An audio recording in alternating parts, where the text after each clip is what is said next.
Section 3 question number 4.27 इसमें बोला गया है statement 1 locus of centre of a variable circle touching to circles this and this is an ellipse. Statement 2 बोला है if a circle S2 is equal to 0 lies completely inside the circle S1 is equal to 0 then locus of center of variable circles S is equal to 0 which touches both the circles is an ellipse। Okay सबसे पहले statement 2 देखो क्या बोला है circle S2 is equal to 0 lies completely inside the circle S1 S2 जो है इसके अंदर कंप्लीटली आ रहा है, ठीक है। Then the locus of the center of a variable circle S is equal to 0 which touches both the circles is an ellipse।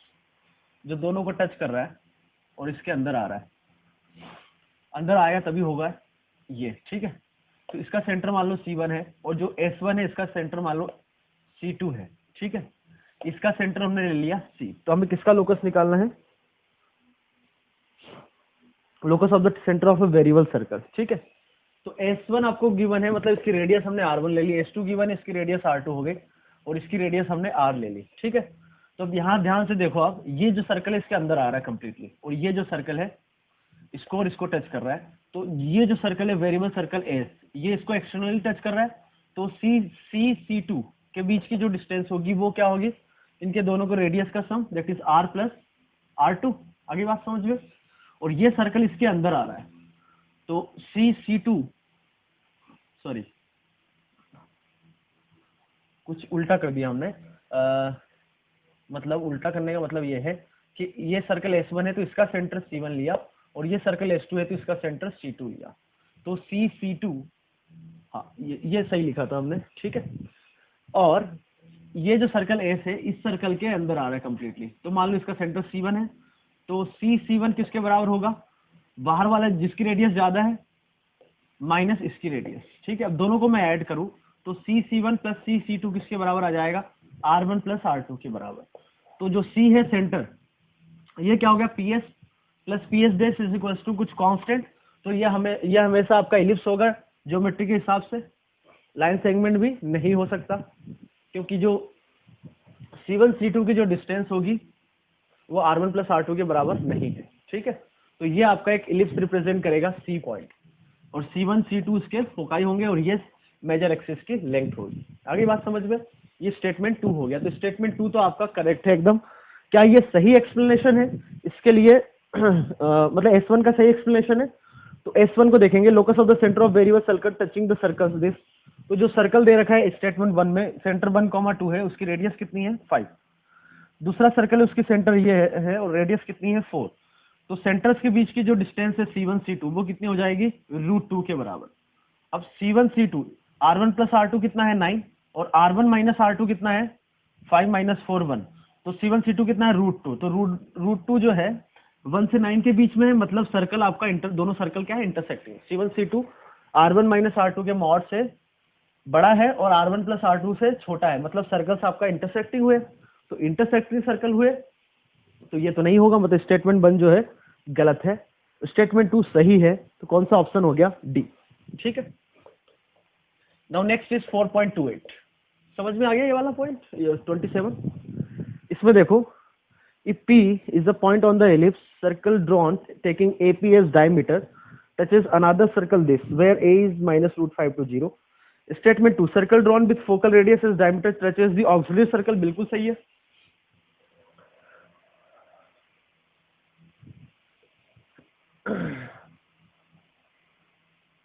Focal radius as diameter touches the auxiliary circle, मतलब ये ellipse की बात कर रहा है, इसमें ellipse बोला नहीं है ना।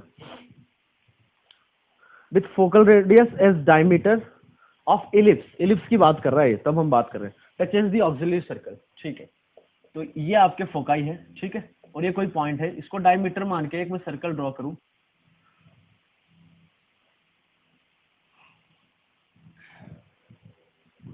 Circle drawn with focal radius is diameter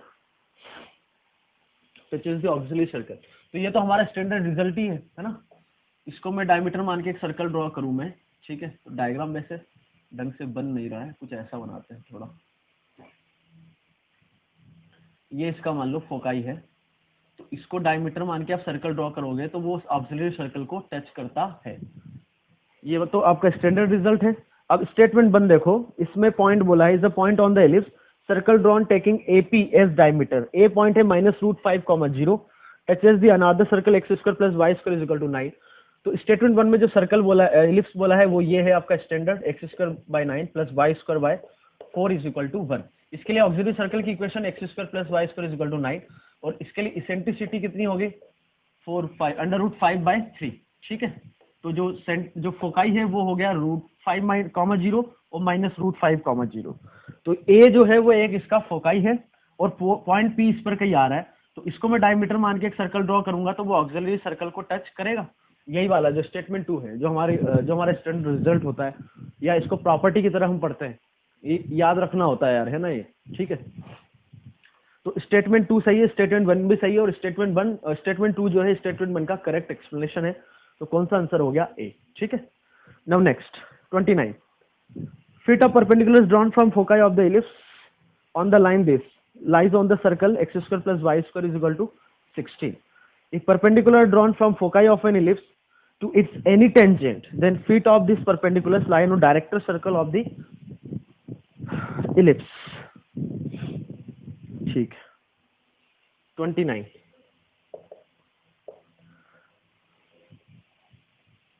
director circle तो गड़बड़ बोल रहा है ये,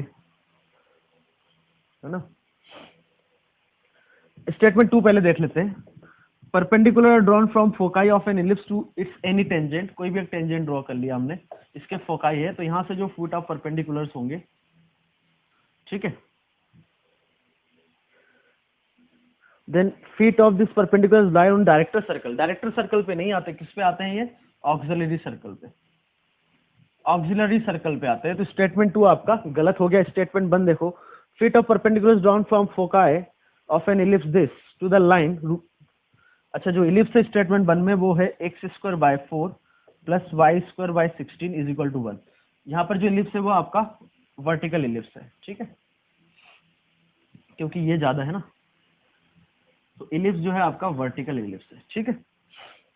on the line 2√3x plus y is equal to 8।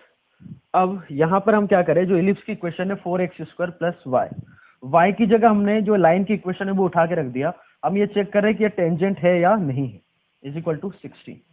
तो यहाँ से हो जाएगा 4x स्क्वायर और ये 4 3 12 और 4 16, 16x स्क्वायर और 16 दूनी 32 √3x, और ये हो गया 64 माइनस 16 48 इज इक्वल टू 0।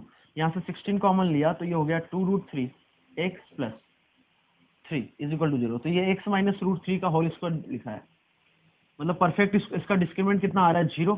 तो कहने का मतलब है कि वो जो लाइन है उस इलिप्स के लिए टेंजेंट है, ठीक है। तो जो लाइन गिवन है वो आपकी टेंजेंट है 2√3x plus y is equal to x, इसका स्लोप नेगेटिव भी है और दोनों इंटरसेक्ट पॉजिटिव है, ठीक है।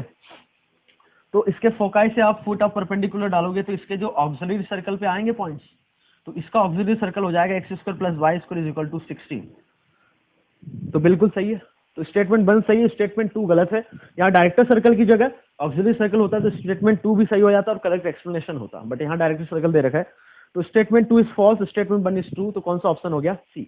ओके, नाउ नेक्स्ट इज 30 4.30 में देखो, in any triangle ABC if base BC is fixed and perimeter of the triangle is constant, then vertex A moves on an ellipse. Statement 2, if sum of distances of a point P from two fixed point is constant, then locus of P is a real ellipse. गलत है ये statement 2। जैसे हम बोले दो fix point है S और S dash, तो P की डिस्टेंस S से और S डैश से कुछ कांस्टेंट K है, तो क्या ये हमेशा इलिप्स होता है क्या, तो हमेशा तो इलिप्स नहीं होता है। हमें चेक करना पड़ता है कि SS डैश जो है वो K से कम हो, क्यों, K क्या होता है आपका मेजर एक्सिस की लेंथ, ठीक है। और यदि PS और PS डैश यदि बराबर हो गया तो P जो है S और S डैश के लाइन सेगमेंट में आएगा, तो लाइन सेगमेंट भी हो सकता है। तो इन जनरल ट्रू नहीं है स्टेटमेंट 2, ठीक है। तो स्टेटमेंट 2 फॉल्स हो गया। स्टेटमेंट 1 में बोला in triangle ABC base BC is fixed, BC fix कर दिया है इसने, मान लो इसकी लेंथ हमने ले ली कुछ K, ठीक है। Perimeter of triangle is constant, जो ट्रायंगल बन रहा है एबीसी उसका पेरीमीटर फिक्स दे रखा है, मतलब AB प्लस AC कोई कांस्टेंट कुछ ले लिया हमने A, ठीक है। तो ये तो ज्योमेट्री से लग रहा है कि जो ट्रायंगल बोला है तो ए जो है बीसी पे कभी नहीं आ सकता, तो ज्योमेट्री से हम बोल सकते हैं सिंपल कि ये जो है हमेशा एक इलिप्स बनेगा। तो स्टेटमेंट 1 ट्रू है, तो इसका आंसर हो गया 1 ट्रू 2 फॉल्स, मतलब सी। ओके, नाउ 31 में देखो क्या है।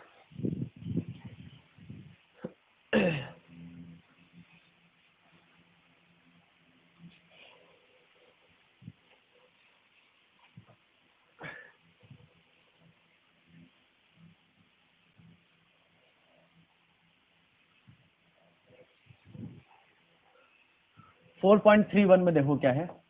स्टेटमेंट 1 है, let the tangent at any point P on the ellipse which is not an extremity of major axis meets the directrix at T if circle drawn on PT as diameter cuts the directrix of Q, then PQ is equal to EPS, where S is the focus corresponding to the directrix. Statement 2 बोला है, let tangent at point P on the ellipse which is not an extremity meets the directrix at T and changes the PT subtend the right angle at the focus corresponding to the directrix at which T lies. ठीक है, okay. तो यहाँ भी सबसे पहले हम statement 2 देखेंगे, फिर 1 पे जाएंगे। P of an ellipse let the tangent at a point P, okay, किसी पॉइंट पे जो टेंजेंट है ड्रॉ किया हमने, ठीक है, फोकाई S और S डैश है, ठीक है, और जो टेंजेंट ड्रॉ कर रहे हैं एक्सट्रीमिटीज पे नहीं होगा, बाकी कहीं भी हो सकता है, ठीक है, मेजर एक्सिस के एक्सट्रीमिटीज नहीं है, बाकी कुछ भी हो सकता है। बीच the directrix at T dash and T, मान लो इधर की जो डायरेक्ट्रिक्स इसको T पर मीट कर रहा है, इधर इसको मीट करेगा T डैश पे, ठीक है। Then PT subtend right angle at the focus corresponding to directrix at which T lies, मतलब जिस डायरेक्ट्रिक्स पे T ला रहा है तो उसके करस्पॉन्डिंग जो फोकस है वो 90 डिग्री होना चाहिए, ये 90 डिग्री बनेगा, तो बिल्कुल ये तो होता ही है। PT जो है 90 डिग्री बनाता है, तभी तो हम बोलते हैं कि PT को जो डायमीटर मान के हम सर्कल ड्रॉ करेंगे तो तभी तो ये सर्कल जो है इससे पास होगा, ठीक है। तो ये तो बिल्कुल हमारा स्टैंडर्ड रिजल्ट है, ठीक है यार। ये सब पता होना चाहिए ना, हर प्रूफ नहीं कर सकते, प्रूफ करेंगे तो हम पूरे हमारा जो टाइम है इस लेक्चर में सारे क्वेश्चन नहीं कर पाएंगे, ठीक है। और ये आपको थ्योरी में प्रूफ करवाए गए हैं ना, तो डबल से जरूरत नहीं पड़ना चाहिए, और यदि जरूरत पड़ रही है तो वापस से आप थ्योरी पोर्शन में जाओ और फिर से डिराइव करके देखो, ठीक है। ओके, स्टेटमेंट 1 पे आओ, लेट टेंजेंट पॉइंट P, ये इसी टाइप का है, which is not an extremity meets a directrix at T if the circle drawn as PT as diameter cuts the directrix at Q, ठीक है। तो PT को आपने डायमीटर मान के जो सर्कल ड्रॉ किया वो फोकस से पास होगा, और डायरेक्ट्रिक्स को एक दूसरे पॉइंट पे कट कर रहा है, किस पर, Q पर। कहां पर कट कर रहा है, Q पर, ठीक है। Then PQ is equal to EPS, ये बताना है। अच्छा, ठीक है भाई, अब ध्यान से सुनना, क्या सुनोगे। PT यदि आपका डायमीटर है तो ये जो एंगल बनेगा वो 90 डिग्री बनेगा, क्योंकि ये सेमी सर्कल पे एंगल बना रहा है। अरे PT आपका डायमीटर है तो सर्कमफरेंस पे कितना एंगल बनाता है, 90 डिग्री, तो PQ इसके परपेंडिकुलर हो गया। तो एलिप्स की डेफिनेशन से क्या बोल सकते हैं, PS इज इक्वल टू कितना होता है, EPM। PS मतलब पॉइंट की फोकस से डिस्टेंस, और E इसेंट्रिसिटी एलिप्स की, और PM मतलब P की डायरेक्ट्रिक्स से परपेंडिकुलर डिस्टेंस, वो क्या हो जाएगी, PQ। अरे ये 90 डिग्री है ना, अभी बताया, तो PS is equal to EPQ होगा। यहाँ बोला है PQ is equal to EPS, तो स्टेटमेंट फॉल्स है, ये होगा तो ट्रू होगा। तो स्टेटमेंट 1 फॉल्स, स्टेटमेंट 2 ट्रू, मतलब कौन सा ऑप्शन हो गया, डी। ओके, नाउ 4.32, इसमें देखो, a triangle ABC is right angled at A move so that the perpendicular sides touch the curve, ये कर्व कौन सा, ellipse, all the time. Then loci of the points A B and C are circle. Statement 2, locus of point of intersection of two perpendicular tangents of the conic director circle, तो बिल्कुल ये तो सही है, statement 2 जो है वो बिल्कुल सही है। डायरेक्टर सर्कल की डेफिनेशन ही यही होती है कि किसी पॉइंट से हम टेंजेंट्स ड्रॉ करें, परपेंडिकुलर टेंजेंट्स ड्रॉ करें, तो इसका जो लोकस आता है वो क्या आता है, डायरेक्टर सर्कल, ठीक है। अब स्टेटमेंट 2 तो सही हो गया आपका। स्टेटमेंट 1 की बात करें तो इसमें बोला है triangle ABC right angle at A move so that the perpendicular sides touch the curve, curve कौन सा है आपका, एलिप्स।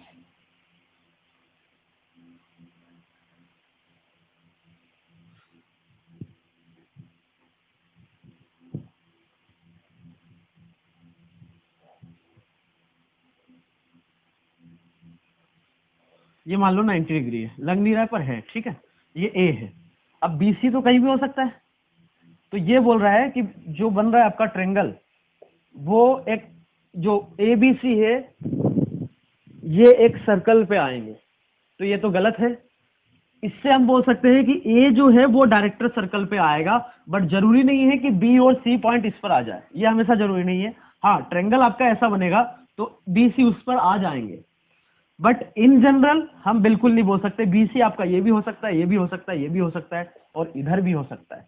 तो ए पॉइंट तो डायरेक्टर सर्कल पे आएगा, क्योंकि ए पॉइंट से ये दोनों टेंजेंट है ना, परपेंडिकुलर साइड से बोला टेंजेंट है, तो ए तो डायरेक्टर सर्कल का लोकस आ गया, बट बी और सी उसी सर्कल पे आए ये जरूरी नहीं है। तो स्टेटमेंट 1 जो है गलत हो गया, स्टेटमेंट 2 तो सही है। तो इसका भी आंसर आ गया डी, ठीक है। नाउ कॉम्प्रहेंशन, कॉम्प्रहेंशन चालू करते हैं, सेक्शन 4 33 to 35।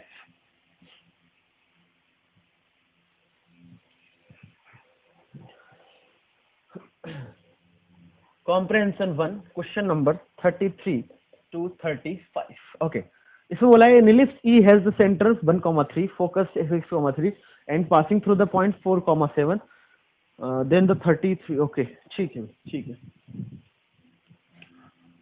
तो सेंटर क्या है इसका 1,3, तो यहां पर देखो ध्यान से, y इज इक्वल टू 3 पर सब कुछ दे रखा है, फोकस भी इसका 6,3 पर आ रहा है। तो दूसरा जो फोकस होगा एस डेस, ये डिस्टेंस कितनी है 5, तो 5 डिस्टेंस पे इधर एक पॉइंट होगा -4,3, तो ये फोकस हो गया। तो आपका जो इलिप्स बनेगा कुछ ऐसा बनेगा, ठीक है। ये इलिप्स लग रहा है कि नहीं लग रहा है? नहीं लग रहा है तो लगना चाहिए। ओके, और पासिंग थ्रू द पॉइंट 4,7, इस पर एक कोई पॉइंट दे रखा है आपको 4,7। देन अब आपको क्वेश्चन के आंसर करना है। Question number 33, the product of the length of the perpendicular segments from the foci on any tangent at the point P. तो ये तो आपका सेमी मेजर के स्क्वायर के बराबर होता है। भाई कोई भी टेंजेंट है, फोकस से मैं परपेंडिकुलर डिस्टेंस निकाल, तो ये परपेंडिकुलर डिस्टेंस P1, ये फोकस है आपके, तो P1 P2 किसके बराबर होता है? बी स्क्वायर के बराबर। बी क्या होता है? सेमी मेजर का, semi major length, semi major axis. तो हमें बी निकालना पड़ेगा। तो बी निकालने के लिए सबसे पहले तो पीएस प्लस पीएस डेस किसके बराबर होगा आपका? 2a के बराबर मेजर एक्सिस। तो पीएस डिस्टेंस फॉर्मूला से हो गया 4 प्लस 16 प्लस पीएस डेस हो जाएगा 8, 64 प्लस 4 का square 16 is equal to 2a। तो ये हो गया 80, ये √20, तो इसको लिख सकते हैं हम 2√20, है ना। हाँ, तो ये हो गया 3√20 इज इक्वल टू 2a, और √20 को लिख सकते हैं हम 2√5। तो a आपका आ गया 3√5। कोई दिक्कत? एक बार फिर से देख लेते हैं, ये कितना हो गया √80, तो इसको लिख सकते हैं हम 4√5। हाँ, 4√5, और इसको लिख सकते हैं 2√5, तो 6√5। हाँ ठीक है, ए आपका आ गया 3√5, ए आ गया हाँ 3√5, ठीक है। और ये जो डिस्टेंस होगी सेंटर और एक फोकाई के बीच की डिस्टेंस कितनी होती है? ए के बराबर। तो ए आ गया आपका 5 के बराबर। तो ए आपको पता है, तो ई आ गया, या हमें तो बी चाहिए ना, तो स्क्वायरिंग कर दो, तो a square e square is equal to 25। और ए स्क्वायर ई स्क्वायर किसके बराबर होता है? A square minus B square के बराबर, क्योंकि ई स्क्वायर होगा 1 minus B square by A square. तो यहाँ से आप इसको रख दो, a square minus B square is equal to 25, तो ए स्क्वायर हो जाएगा 45 minus B square is equal to 25, so that means b square is equal to 20। तो इसका आपका आंसर ही आ गया 20 के बराबर। सिंपल। कौन सा ऑप्शन करेक्ट हो गया? ए। नाउ ये 33 था आपका, जिसका आंसर आ गया ए। नाउ 34 में बोला है the point of intersection of the lines joining each focus to the foot of the perpendicular from the other focus upon the tangent at point P is. Okay, इसमें क्या बोला गया है? The point of intersection of the lines joining, okay, point of intersection of the lines joining each focus to the foot of the perpendicular from the other upon the tangent at the point P। मान लो P पर जो tangent है वो कुछ ऐसा है, तो ये फोकस एक एस हो गया और दूसरा एस टेस। तो यहाँ से जो फुट ऑफ परपेंडिकुलर है ये है, मान लो इधर से जो फुट ऑफ परपेंडिकुलर है वो मान लो ये है, ठीक है, तो ये क्या बोल रहा है, इसको फुट ऑफ T1 बोल दिया, इसको T2 बोल दिया। तो क्या बोल रहा है ये आपसे कि फोकस को ज्वाइन करो आप दूसरे फोकस से जो फुट ऑफ परपेंडिकुलर आया इसको, और इसको इससे ज्वाइन करो, दो जो पॉइंट ऑफ इंटरसेक्शन है, जो पॉइंट ऑफ इंटरसेक्शन है दोनों का हमें वो बताना है, यही बताना है क्या, पॉइंट ऑफ, हाँ लाइन ज्वाइनिंग। तो इनकी लाइन ज्वाइनिंग है फुट ऑफ, तो इस पे मान लो P पे आपने टेंजेंट ड्रॉ किया था, है ना, तो ऐसा कुछ सीन बनेगा। फिर से भाई वही बात आ गई, कौन सी बात, अरे कौन सी बात भाई, ये आपकी एक्सिस है y इज इक्वल टू 3, तो P से जो नॉर्मल आप ड्रॉ करोगे ये पॉइंट ऑफ इंटरसेक्शन से पास होगा, और ये मान लो पॉइंट G है किस पर, इलिप्स की एक्सिस पे। तो ये जो पॉइंट हमें निकालना है इसको हमने बोल दिया M, तो PG का ये मिड पॉइंट होता है, क्या ये पता है, नहीं पता है तो आपको याद करने का तरीका ही बताया था, कैसे कि आप पॉइंट 1 मिनट के लिए ये ले लो, ले लिया, यहाँ से फुट ऑफ परपेंडिकुलर डाला ये आया, यहाँ से फुट ऑफ परपेंडिकुलर डाला ये आया, तो आप इसको ज्वाइन करो, इसको ज्वाइन करो, तो एक्सिस पे ही आएंगे और उसका क्या होता है मिड पॉइंट। याद आ रहा है कुछ, ऐसे आपको याद ना रहे तो ऐसा याद करने का तरीका भी बताया गया है, कुछ याद आ रहा है तो आप क्या करो, हमें P और G निकाल लेते हैं, P और G निकालने से क्या होगा, उसका जो मिड पॉइंट होगा वही आपका पॉइंट ऑफ इंटरसेक्शन हो जाएगा ST2 का और S'T1 का। समझ में आ गई बात, ठीक है। तो पॉइंट है आपके पास ये 4,7 और हमें क्या निकालना है, नॉर्मल की इक्वेशन। तो नॉर्मल की इक्वेशन निकालने के लिए कहाँ गया आपका, ये है इलिप्स, इलिप्स का सेंटर है 1, तो x minus 1 whole square upon में a स्क्वायर कितना आया, ए स्क्वायर कहीं निकाला था हमने, कहाँ निकाला है, हाँ ये 45 प्लस y माइनस 3 का होल स्क्वायर अपॉन में b square 20 is equal to 1। Point है आपका 4,7। तो हमें नॉर्मल की इक्वेशन निकालनी है p से, तो टेंजेंट की इक्वेशन तो आराम से निकाल सकते हैं, निकाल सकते हो क्या, तो टेंजेंट की इक्वेशन निकाल लो, टेंजेंट की इक्वेशन हो जाएगी आपकी इसको डिफरेंशिएट करके भी निकालते हैं, वो वाला आसान तरीका है, या फिर पॉइंट फॉर्म से एक्स स्क्वायर को x1 रखो, y स्क्वायर को y1, वैसे भी कर सकते हो। तो 2 times of x minus 1 by 45 plus 2 times of y minus 3 upon में 20 into y dash is equal to 0। x रख दो 4, तो ये हो गया 2, 4 रखेंगे तो 3 अपॉन में 45 प्लस 2, y रख दो 7, तो ये हो जाएगा 4 अपॉन में 20 y dash is equal to 0। तो ये हो गया 3 से 15, तो 2/15 plus 2/5 y dash is equal to 0। तो वाई डैश आपका यहाँ से निकल के आ रहा है, 2 कैंसिल हो गया, -1/3। तो टेंजेंट का स्लोप -1/3, तो नॉर्मल का स्लोप कितना हो गया 3, मतलब नॉर्मल का जो स्लोप है वो हो गया 3। ठीक है, एक बार फिर से चेक करेंगे हम,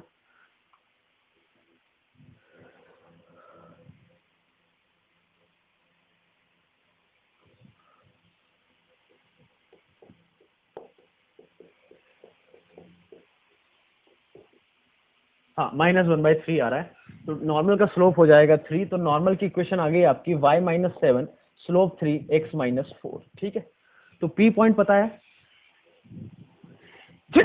सॉरी, तो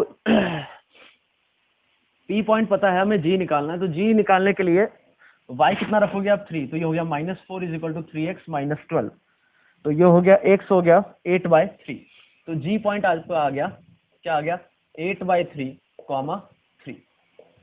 तो जो M पॉइंट है दोनों का मिड पॉइंट हो जाएगा, तो 4 प्लस 8/3/2, तो ये हो गया 12 और 8 20/3/2, तो 10/3, 7 प्लस 3 10/3, 5। ठीक है, कौन सा ऑप्शन हो गया, D. Next 35, if the normal at a variable point on the ellipse E meets its axis in Q and R, then the locus of the midpoint of QR is the conic with an eccentricity E dash.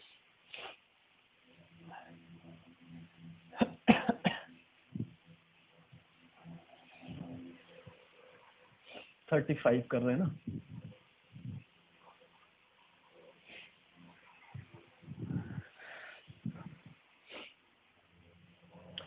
भाई देखो, conic में आपके यदि property आपको याद है, कोई सी property, जैसे अभी मैंने 3-4 तो यही बता दी, रिफ्लेक्शन प्रॉपर्टी है, ये इंपॉर्टेंट है, यहाँ से डायरेक्ट क्वेश्चन आते हैं, आपको पता भी होना चाहिए। ठीक है, आपने प्रॉपर्टी यदि आपने अच्छे से समझ ली या ध्यान रख लिया तो आपका आधा कोनिक अच्छा हो गया, आधे से ज्यादा कोनिक अच्छा हो गया, समझ रहे हो।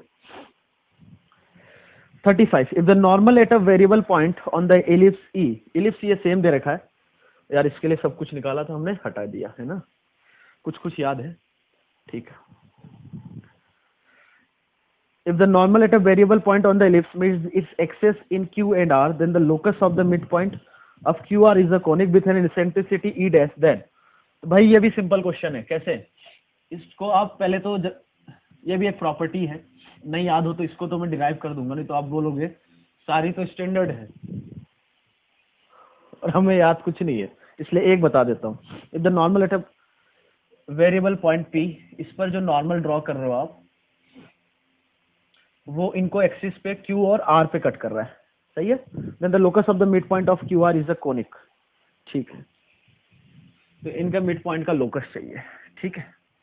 तो आपका एलिप्स है x square by a square plus y square by b square is equal to 1, तो इसकी सेंट्रिसिटी है 1 minus B square by A square, ठीक है। तो P पॉइंट ले लिया हमने, a cos theta comma b sine theta, तो P से नॉर्मल की इक्वेशन हो जाएगी ax अपॉन में cos theta minus yb upon में sin theta is equal to a square minus b square.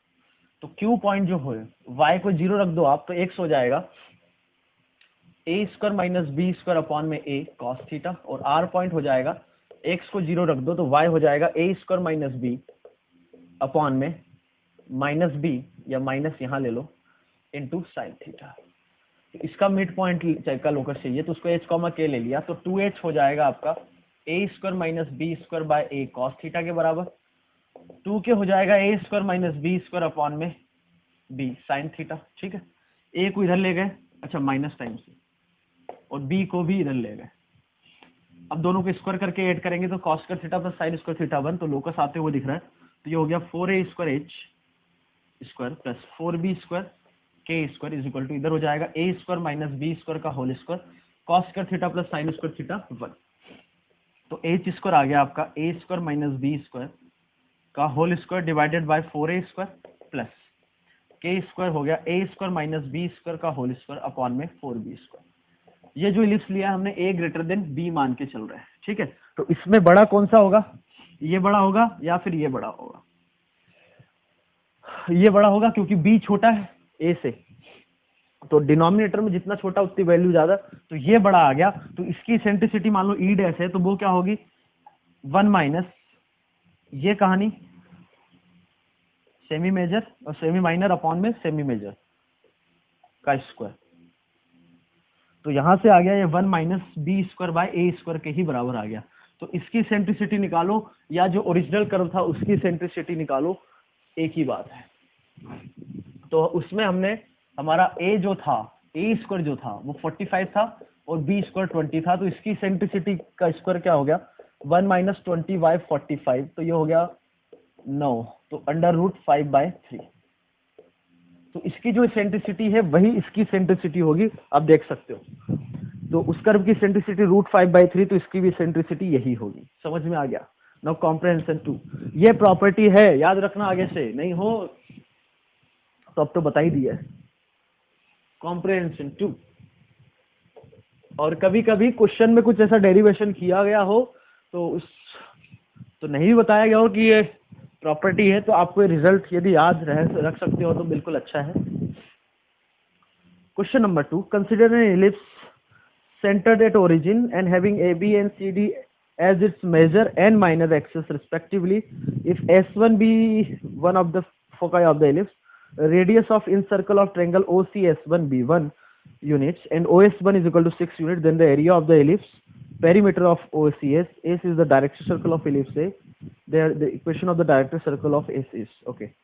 तो सबसे पहले तो हमें इस एलिप्स निकालना पड़ेगा। एलिप्स की इक्वेशन ये दे रखी है, ठीक है, और क्या बोला गया है एलिप्स में, सेंटर तो O है, फोकस है S और S1 और S2, ठीक है। तो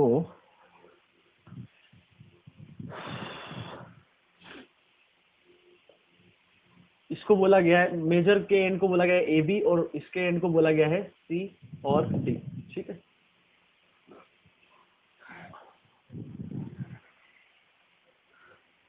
one of the radius of the in circle of triangle OCS1, OCS1 जो ट्रायंगल बन रहा है, इसके इन सर्कल की जो रेडियस है उसकी दे रखी है 1।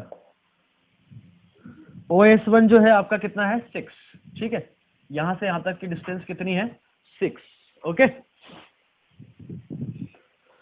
ठीक है। तो पहले में एरिया ऑफ इलिप्स पूछा है, तो एरिया ऑफ इलिप्स क्या होता है पाई इंटू ए इंटू बी, ठीक है। तो ए बी हमें निकालना है, हमारा टारगेट ए बी है।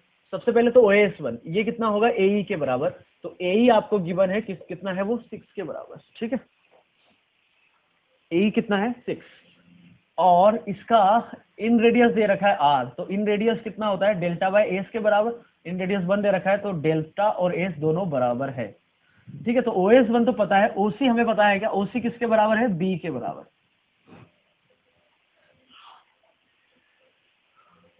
OC जो है B के बराबर है, ठीक है। तो यहां से half of base into height, half of base 6 into height B, यही आपका डेल्टा हो गया। तो ये किसके बराबर आ गया 3B के बराबर,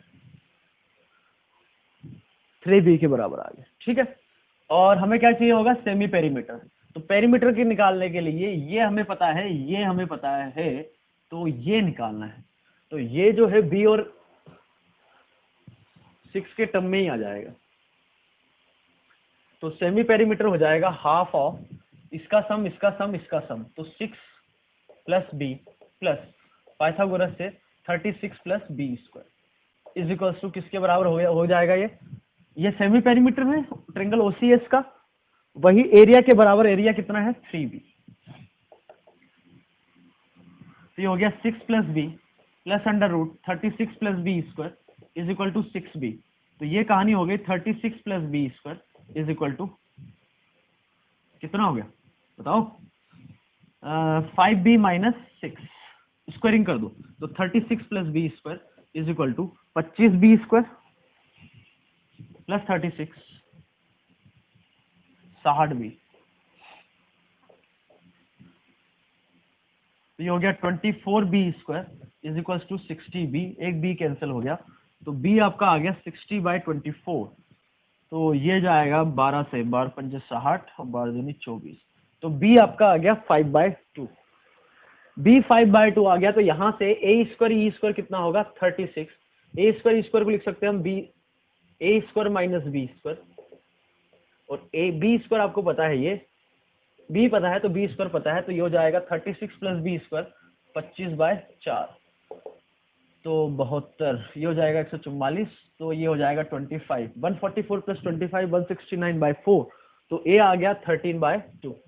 तो A आ गया आपका, B आ गया। तो सबसे पहले तो कौन सा क्वेश्चन है ये जो है 36 से कहां तक है, इस कॉम्प्रिहेंशन में क्वेश्चन है 36 टू 38, 30x टू 38, तो 36 का आंसर हो गया area of ellipse pi A B.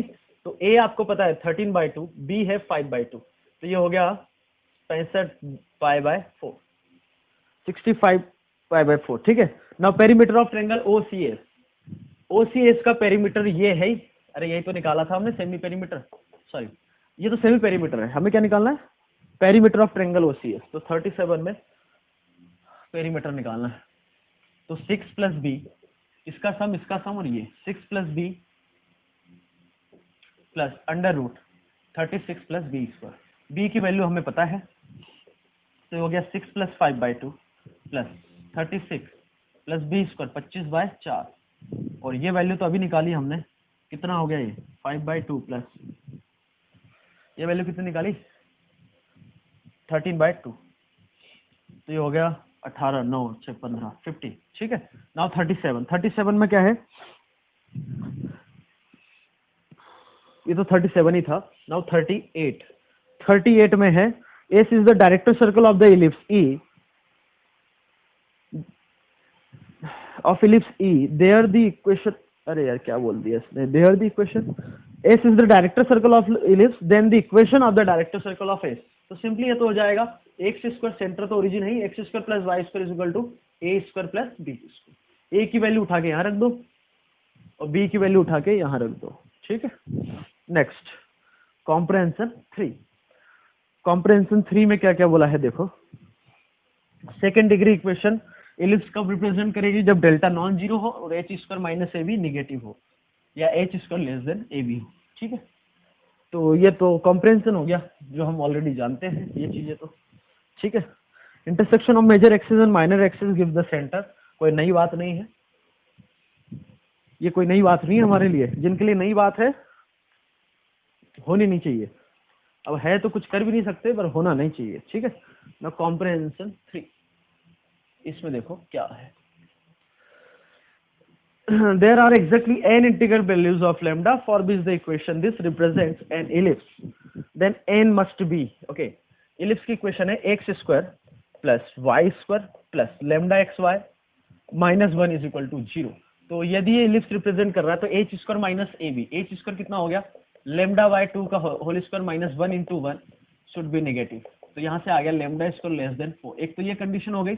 और डेल्टा, डेल्टा इसका ए बी सी 1 1 माइनस 1, ठीक है, एच जी एफ, सही है। एच आपका लैम्डा बाय 2 होगा, ठीक है, एच जी एफ और फिर एच जी एफ, तो लैम्डा बाय 2 0 0। तो किसके इसके तो ये क्या होना चाहिए, नॉन जीरो। तो इसको इसके अलॉन्ग ओपन किया तो ये हो गया 1 minus lambda square by 4 should be not, तो lambda should not be equal to lambda square plus minus 2। तो लैम्डा यहाँ से आ गया -2 टू 2 ओपन, तो दोनों का इंटरसेक्शन यही हो गया। तो इसके बीच में क्या पूछा है, there are exactly n integral values. तो इंटीग्रल वैल्यूज आ गई -1 0 1, तो कितनी हो गई 3। तो answer is D, 3 values for 3 integral values of lambda this represent an ellipse. Okay, now question number 40, ये है कॉम्प्रहेंशन 39 से 41। नाउ क्वेश्चन नंबर 40, ये 39 था।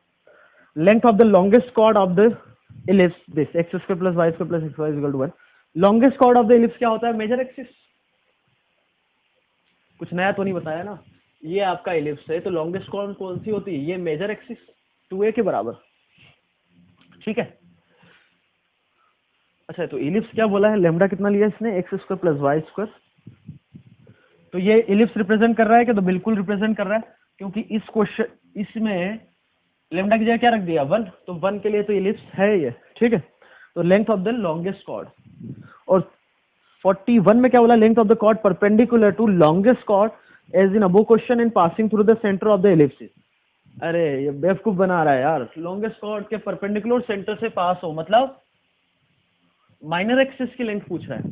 तो इसमें 2a पूछ रहा है, इसमें अगले वाले में 2v पूछ रहा है, ठीक है। इसमें आपसे वो 2a पूछ रहा है। कोई दिक्कत समझने में, अरे समझने में कोई दिक्कत नहीं होनी चाहिए, ठीक है। तो देखो भाई सबसे पहले तो हम इनका सेंटर निकाल लेते हैं, जो एलिप्स का सेंटर। तो 2D कर्व में आपको पता है कि x के रिस्पेक्ट में पार्शियल डिफरेंशिएट करो, y के रिस्पेक्ट में पार्शियल डिफरेंशिएट करो, दोनों को सॉल्व करके जो x और y आएगा वो कोनिक का सेंटर हो जाएगा।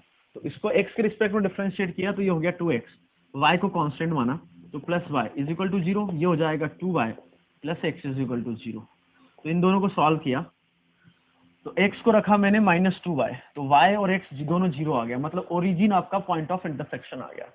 तो जो एलिप्स है वो स्टैंडर्ड तो नहीं है, मान लो टिल्टेड भी है तो कोई दिक्कत नहीं, ओरिजिन आपका सेंटर है, ठीक है। अब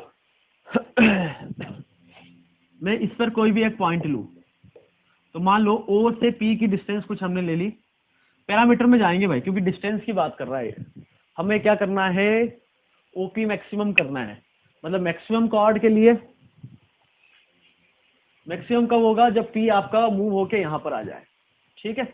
तो हमें वही तो निकालना है, और उसी का डबल कर देंगे तो इधर वाला पार्ट आ जाएगा। तो पैरामीटर से जाएंगे, O से P की डिस्टेंस मैंने R ले ली, तो पैरामीट्रिक फॉर्म में इक्वेशन हो जाएगी x - 0 अपॉन में, और ये एंगल ले लिया थीटा, तो x - 0 अपॉन में cos theta is equal to y minus 0 upon में sin theta is equal to r, तो ये डिस्टेंस r हो गए, तो पॉइंट हो जाएगा r cos theta comma r sin theta, या सिंपल ज्योमेट्री से भी आप बोल सकते हो कि ये हो जाएगा r cos थीटा और ये हो जाएगा r sin थीटा, तो पॉइंट हो गया। अब ये पॉइंट किसको सेटिस्फाई करेगा, इस इलिप्स को, तो ये हो जाएगा r square cos square plus r square sin square plus r into r square cos sin minus 1 is equal to 0, cos square theta plus sin square theta 1, ठीक है। तो यहाँ से r स्क्वायर कॉमन ले लिया, तो यहाँ से आ गया 1 plus cos into sine is equal to 1, so this implies r square is equal to 1 upon में 1 plus cos theta into sine theta.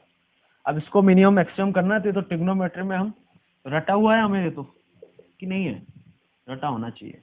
अच्छा, पहली बात, थीटा कहाँ से कहाँ तक वेरी करेगा, 0 से 2 पाई, पैरामीटर जो एंगल लेते हैं वो 0 से 2 पाई तक, ठीक है। क्योंकि इस कोऑर्डिनेट में भी आएगा, सभी कोऑर्डिनेट में जाएगा ना, ठीक है भाई। यदि आपको r क्या है, डिस्टेंस है, डिस्टेंस को मैक्सिमम मिनिमम करे या उसके स्क्वायर को मैक्सिमम मिनिमम करे, एक ही बात होती है। मतलब जब क्वांटिटी पॉजिटिव होती है तो उसके स्क्वायर को कितनी भी पावर को आप मैक्सिमम मिनिमम करो, कोई फर्क नहीं पड़ता है, यदि वो पॉजिटिव क्वांटिटी है तो, पता है ना यार ये, ठीक है। तो इसके लिए मैक्सिमम आर मैक्सिमम हो या आर स्क्वायर मैक्सिमम, क्योंकि आर पॉजिटिव क्वांटिटी है, समझ में आ गई बात। तो ये मैक्सिमम कब होगा, जब डिनोमिनेटर मिनिमम हो। तो डिनोमिनेटर मिनिमम कब होगा, जब साइन टू थीटा मिनिमम हो। तो साइन टू थीटा मिनिमम क्या हो सकता है, 0 मत कर देना, -1 भी तो हो सकता है, तो -1 रखेंगे तो ये वैल्यू आ जाएगी 2। और आर मिनिमम, तो आर मिनिमम करे या उसका स्क्वायर मिनिमम करे, एक ही बात है। तो ये मिनिमम कब होगा, जब डिनोमिनेटर मैक्सिमम हो, तो साइन टू थीटा क्या हो, 1। तो 1 के लिए आ जाएगा 1 + 1/2, तो 3/2, तो 2/3, ठीक है। तो आर मैक्स आ गया √2, आर मिनिमम आ गया √2/3। आगे बात समझ में। तो आर मैक्सिमम मतलब ये सेमी मेजर एक्सिस हो गया। तो कॉर्ड की लेंथ, तो जो लार्जेस्ट कॉर्ड है उसकी इक्वेशन हो जाएगी 2 टाइम्स ऑफ जो मैक्सिमम निकाला, अरे आर मैक्सिमम का 2 टाइम्स, तो 2√2, और मिनिमम हो जाएगा ये वाले के लिए, किसके लिए, माइनर एक्सिस के लिए। तो माइनर के लिए मिनिमम कितना निकाला ये, तो इस पूरे माइनर एक्सिस की लेंथ हो जाएगी 2 times of √2/3। So this is your, ये आंसर हो गया 41 का, और ये आंसर हो गया 40 का, ठीक है। नाउ कॉम्प्रिहेंशन 4, कॉम्प्रिहेंशन 4 में क्या बोला है, a bird flies on an ellipse this and z 5√3, okay. ये 3D का वेक्टर एंड 3D और इलिप्स बहुत बढ़िया क्वेश्चन है ना, मल्टी कंसेप्चुअल क्वेश्चन है, जेई के लिए फेवरेट, ठीक है। तो वेक्टर एंड 3D तो आप लोगों ने पढ़ ही लिया है ना, ओके। यदि नहीं पढ़ा है कोई भी कारणवश, तो आप इस प्रॉब्लम को छोड़ सकते हो। तो छोड़ने के बाद जब भी पढ़ लो, वापस इस प्रॉब्लम पे जरूर आना, ठीक है। ये इलिप्स दे रखा है, z 5√3 है, ओके। तो ये 3D में एक इलिप्स है, उस इसेंट्रिसिटी 1/√2, और z कितना चल रहा है, 5√3, ओके। आगे है, an observer stands at a point P, alpha comma beta comma 0,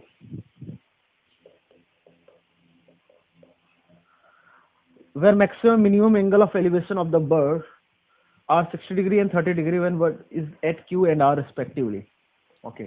जो मैक्सिमम एलिवेशन है वो पॉइंट Q है, और जो मिनिमम एलिवेशन है इलिप्स का वो पॉइंट R है, रिस्पेक्टिवली ऑन इट्स पाथ।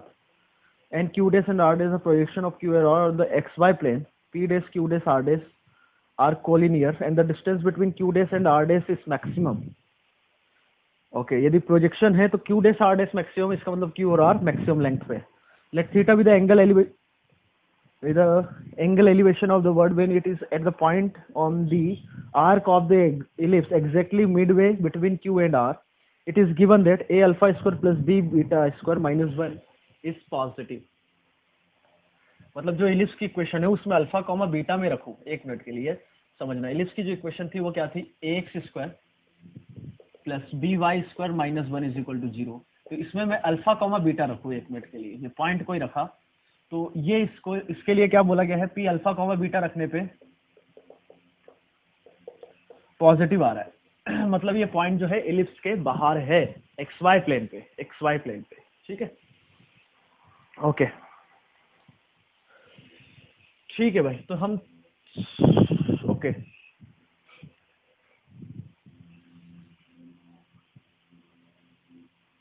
यदि हम 3D में बात करते हैं कि ये एक्स वाई लिया तो ये जेड आपका हो गया, ठीक है। मतलब ये एक्स, ये वाई, सॉरी ये एक्स, ये वाई और ये जेड, एक्स वाई जेड, समझ में आ रहा है? ये एक्स एक्सिस, ये वाई एक्सिस और ये z axis, x y z, clear.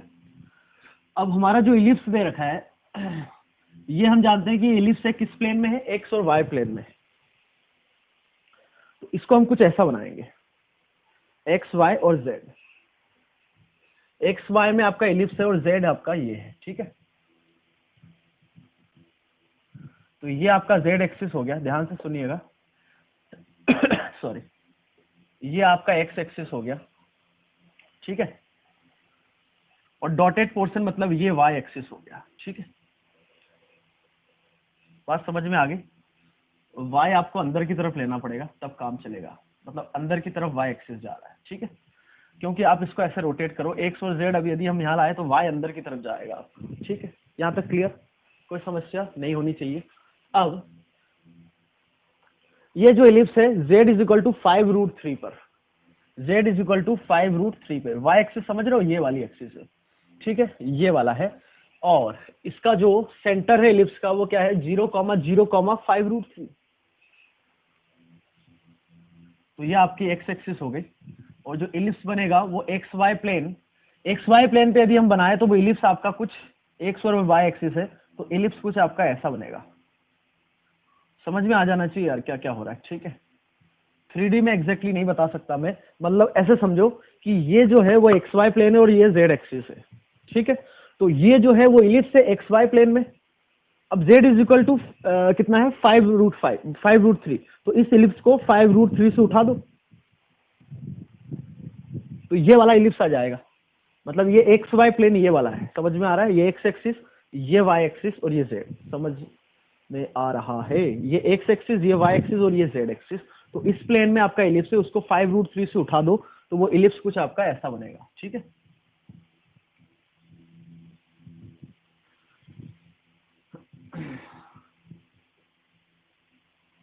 समझ में आ रहा है कुछ? मतलब ये जो इलिप्स है वो ऐसा हॉरिजॉन्टल है, दिखाने के लिए ये ऐसा दिख रहा है बट है नहीं। समझ में आ रहा है कुछ कि नहीं आ रहा है? तो हम कोशिश करेंगे इसको हम एग्जैक्टली बेसिक फिगर बनाएं। मतलब इस जो कोऑर्डिनेट एक्सिस लिया है उसके हिसाब से इलिप्स जो है आपका हॉरिजॉन्टल है, मतलब कुछ ऐसा है ये डॉटेड पोर्शन, मतलब ये इलिप्स ऐसा है, ठीक है। तो यदि आप इसको ऐसे देखोगे तो वो तो एक, जैसे ये एक इलिप्स है, इसको आप साइड से देखोगे तो एक लाइन दिखेगी, तो लाइन तो नहीं है, ठीक है। ये समझ में आ रहा है, इसलिए मैं बहुत ही डायग्राम सोच रहा हूँ कि आपको वैसा ही दिखे। कुछ आया समझ में?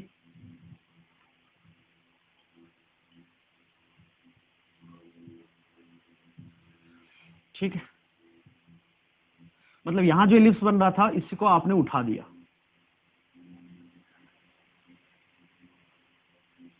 यहाँ जो इलिप्स बन रहा है उसको, मतलब ये जो सेंटर है वो यहाँ से कितनी डिस्टेंस पे है, 5√3 डिस्टेंस पे। कोई दिक्कत? अब ध्यान से सुनिएगा, point alpha comma beta comma 0, मतलब z कोऑर्डिनेट 0 और x coordinate alpha comma beta है, तो पॉइंट P इधर कहीं आएगा, इस एक्स वाई प्लेन में है। क्या क्या ये बात समझ में आ गई?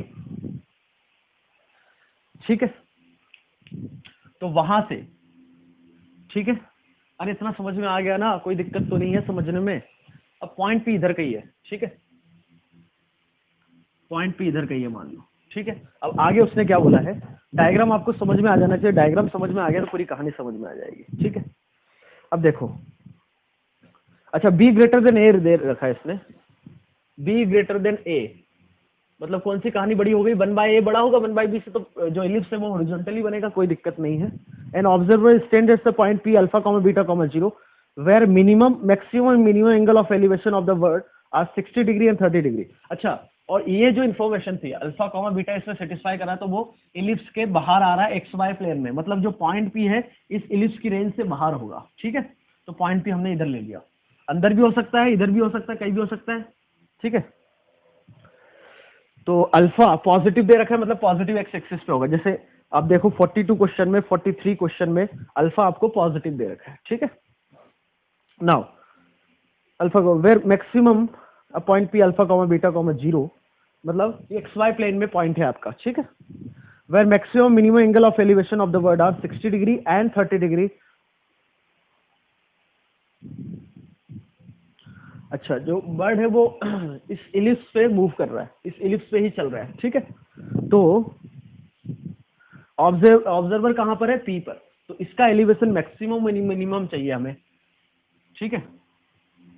तो एक इसका मैक्सिमम और मिनिमम एंगल कब बनेगा, ठीक है। ये मान लो आप इसके पैरेलल ड्रॉ कर दिया, तो ये एंगल आपका एंगल ऑफ एलिवेशन हो गया और इधर ये एंगल ऑफ एलिवेशन। तो मिनिमम कब बनेगा, जब इस एंड पे होगा और मैक्सिमम इस एंड पे। तो मैक्सिमम कितना दे रखा है, 60 डिग्री और minimum 30 degree, okay. Q and R respectively. अच्छा, क्यू और आर कौन सा पॉइंट होगा, यही वाले होंगे।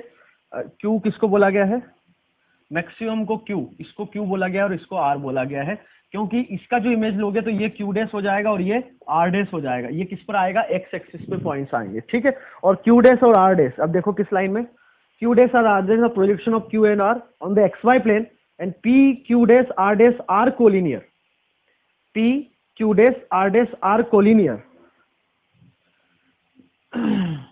अच्छा अच्छा अच्छा, तो P आपका इधर ही आ गया। तो ये एंगल 60 डिग्री और ये एंगल Q डैश और R डैश आपका कोलिनियर बोला है, ये Q डैश ये R डैश, ठीक है, और ये P। तो ये एंगल आपका 60 डिग्री हो गया और ये एंगल 30 डिग्री हो गया। और ये जो है Q और R मेजर एक्सिस के एंड होंगे, क्योंकि Q डैश R डैश जो है the distance between Q dash and R dash maximum, ये कब हो सकता है, जब ये मेजर एक्सिस के एंड हो, क्योंकि वही एक कॉर्ड होती है जिसकी लेंथ मैक्सिमम होती है इलिप्स के लिए 2a के बराबर, ठीक है।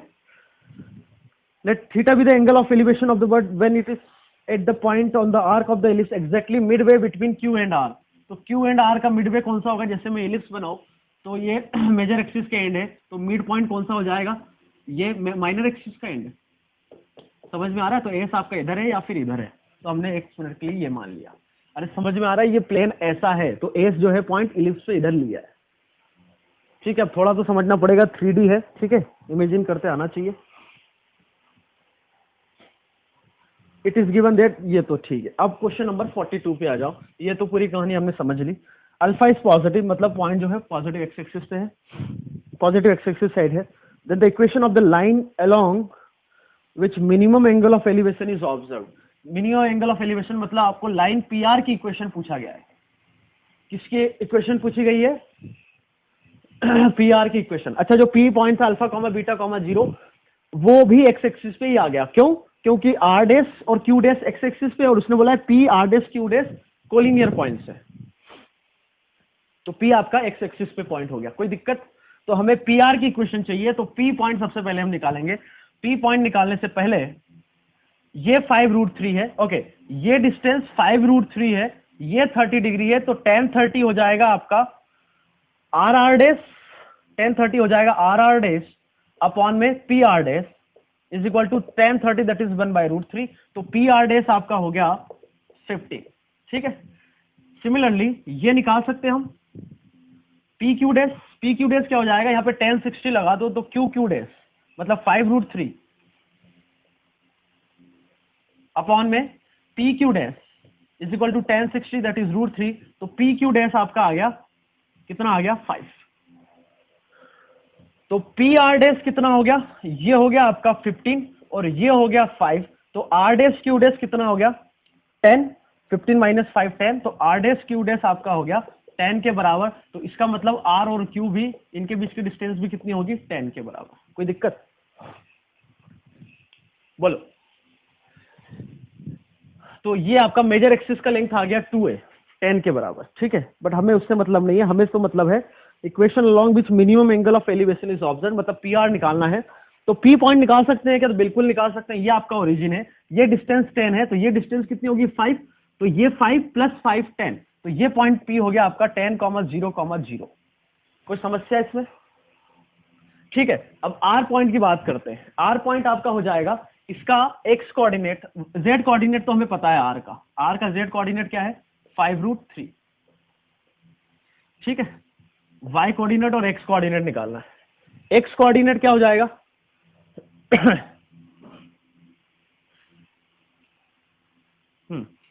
एक्स कोऑर्डिनेट इसका होगा ये डिस्टेंस दैट इज -5,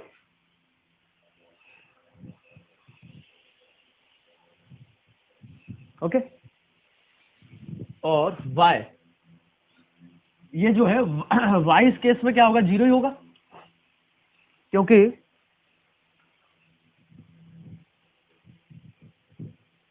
x -5 हो गया, ठीक है। और z एक्सिस, ये जो प्लेन है वो आपका जो प्लेन बनेगा, कौन सा प्लेन बनेगा, x z plane, sorry y z plane. ये जो पूरा इलिप्स है वो आपका वाई जेड प्लेन पे आ रहा है ना। ये बात एक मिनट, वाई जेड प्लेन नहीं बोल सकते, वाई जेड प्लेन में तो ऐसे होगा। तो ये जो है तीनों 3D में ही आ रहा है, एक्स वाई प्लेन। तो वाई कोऑर्डिनेट इस आर का जो होगा, वाई एक्सिस आपकी ऐसी है ना। तो वाई एक्सिस ऐसा है, तो वाई में कुछ नहीं चला, ये मतलब पूरा एक्स जेड प्लेन पे ये आर पॉइंट हो गया, आप समझो। एक्स जेड प्लेन पे आपका आर पॉइंट आ गया, पॉइंट की बात कर रहा हूं मैं। आर जैसे मैं बोलूं एक्स और वाई प्लेन पे कोई पॉइंट है तो जेड कोऑर्डिनेट कितना होगा उसका, 0। तो आर जो है एक्स और जेड प्लेन पे आ रहा है तो उसका वाई कोऑर्डिनेट हो जाएगा 0। तो पॉइंट पी और आर आ गया, इसका मतलब आपकी लाइन की इक्वेशन आ गई 3D में। तो समझ में आ रहा है। तो पी पॉइंट है आपका 10, 0, 0 और आर पॉइंट है -5, 0, 5√3। तो डायरेक्शन रेशियो आ गए आपके, क्या आ गए, -5 -10 -15, 0 -0 0 और 5√3, ठीक है। तो लाइन की इक्वेशन आ जाएगी, पॉइंट आपके पास ये है, तो x -10 अपॉन में -15, y -0 अपॉन में 0। अब कुछ लोग सोचेंगे ये तो डिफाइन ही नहीं है। अरे भाई लाइन 3D पढ़ लिया है ना, फिर ये डाउट नहीं आना चाहिए। मैंने यहाँ से 5 कॉमन लिया, तो x -10 यहाँ बचेगा -3, y -0 अपॉन में 0, z -0 या z बोलो आप अपॉन में √3, ठीक है। इस टाइप से कुछ इक्वेशन दे रखी है क्या लाइन की। यहाँ पर नीचे √3 है और -1 है और y 0 दे रखा है। तो एक काम करो, ये y = 0 तो अलग हो गया, और ये केस समझो अब, x -10 -3 z/√3। इसमें फिर √3 कॉमन निकाला, -√3 कॉमन निकाला, तो ये हो जाएगा आपका √3 और ये हो जाएगा z अपॉन में -1, ठीक है। -√3 कॉमन निकाल सकते हैं ना यार, ये 3D में, ठीक है, आ रहा होगा समझ में। तो अभी भी कोई भी मैच नहीं कर रहा है। अच्छा, ये और y आपका क्या है, 0। मतलब जो लाइन है वो एक्जेक्ट प्लेन में जा रही है तो हमेशा y आपका 0 होगा, ठीक है। और इसमें कोई भी ऑप्शन मैच नहीं कर रहा है तो कोई दिक्कत नहीं, इसमें कोई भी एक पॉइंट हम ले सकते हैं। क्या ले सकते हैं, 10 plus lambda times of √3 comma minus lambda, sorry y coordinate तो 0 है और z कोऑर्डिनेट है -लेमडा। तो इसमें जो पॉइंट्स है उसके हिसाब से हम देखें तो लेमडा को रखा मैंने -√3, लेमडा को -√3 रखा, तो ये हो गया, लेमडा को मैंने +√3 रखा, तो +√3 रखा तो 3 + 10 13 कॉमा 0 और ये हो जाएगा -√3। तो इसका आने का मतलब ये है कि ये जो लाइन है इस पॉइंट से भी पास हो रही है, तो लाइन की इक्वेशन हम इस पॉइंट के रिस्पेक्ट में लिख सकते हैं, x -13 अपॉन में √3 और z -0 अपॉन में कितना है, -1, z माइनस प्लस √3 और y क्या है, 0। तो ऐसे भी तो इक्वेशन लिखी जा सकती है। अरे यहाँ पर पॉइंट हमने लिया था 10, 0, 0, तो उस लाइन पर ये पॉइंट भी तो आ रहा है लेमडा = 3 के लिए, तो उसने इक्वेशन ऑप्शन में इस हिसाब से दे रखी है, क्या दिक्कत है। तो कौन सा ऑप्शन करेक्ट हो गया आपका, बी वाला मैच कर रहा है क्या, ठीक है। 43 में, equation of the plane which touches the ellipse at Q and passes through P, alpha is positive. भाई 43 बढ़िया क्वेश्चन है। अगेन 43 देखो यहीं पर करना पड़ेगा, जगह हमारे पास कम है। इसको हटा दे क्या, इसको हटा सकते हैं बिल्कुल।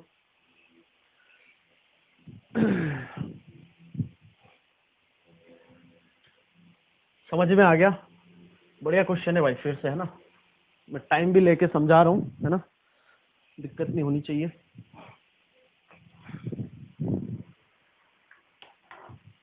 (43) पे चलो। 43 में क्या बोला था, equation of plane which touches the ellipse at Q and passes through P, okay.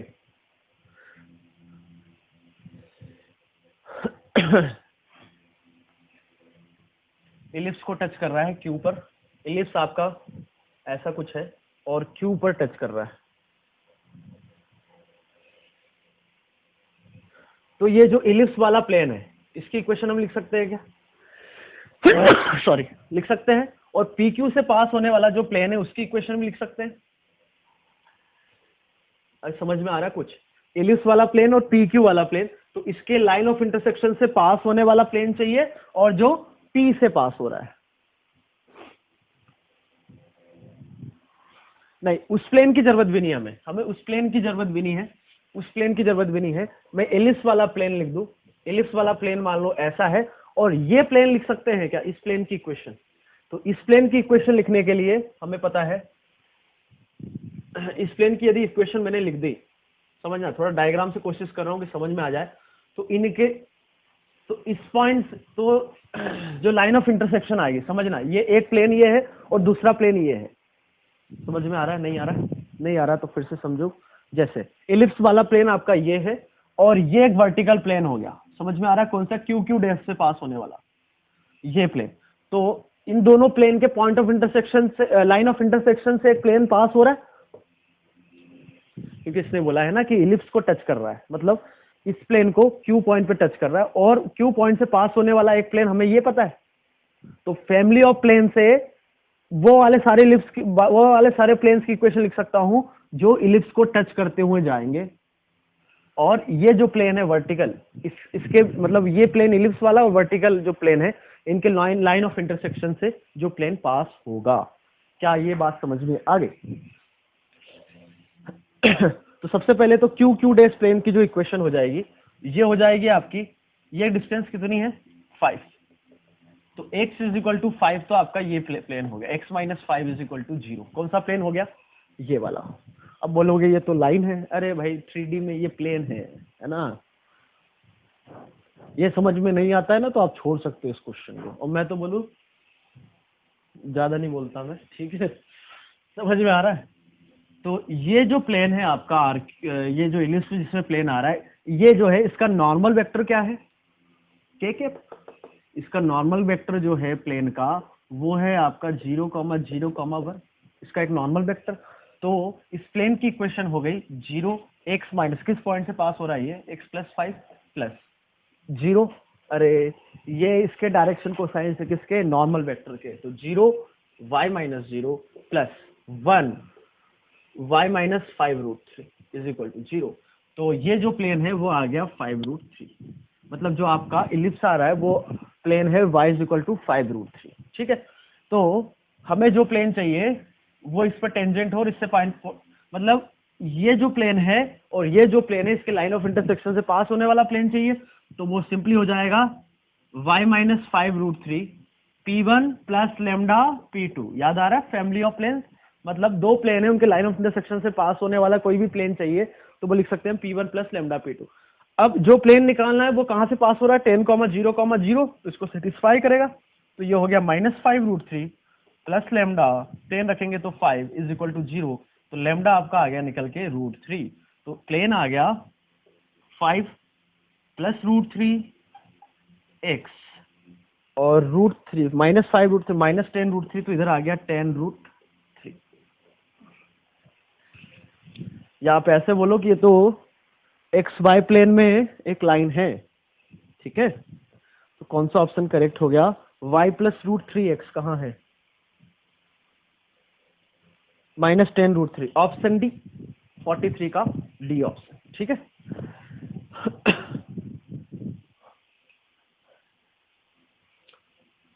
यार एक क्या किया हमने, ये डी ऑप्शन y प्लस, हाँ हमने इक्वेशन लिखी, गड़बड़ लिख दी ना। यहाँ पे z आएगा ना, z कोऑर्डिनेट। तो z माइनस 5√3 ये होगा आपका z, तो ये भी आएगा z। तो z तो 0 रख ही रहे हो, तो लेमडा तो सही है, तो यहाँ आएगा z प्लस √3x, और ये तो बिल्कुल सही है। हमने इक्वेशन गलती से y इज इक्वल टू 5√3 लिख दी, जबकि वो z इज इक्वल टू 5√3 है। तो ये प्लेन आ गया, आपका आंसर होगा C, √3x plus z minus 10√3 is equal to 0। ठीक है? अब अगला value of theta, tan theta, sorry tan theta निकालना है। थीटा क्या था? Theta with the angle of elevation of the bird when it is at the point of exactly midway between Q और it is given that. अच्छा,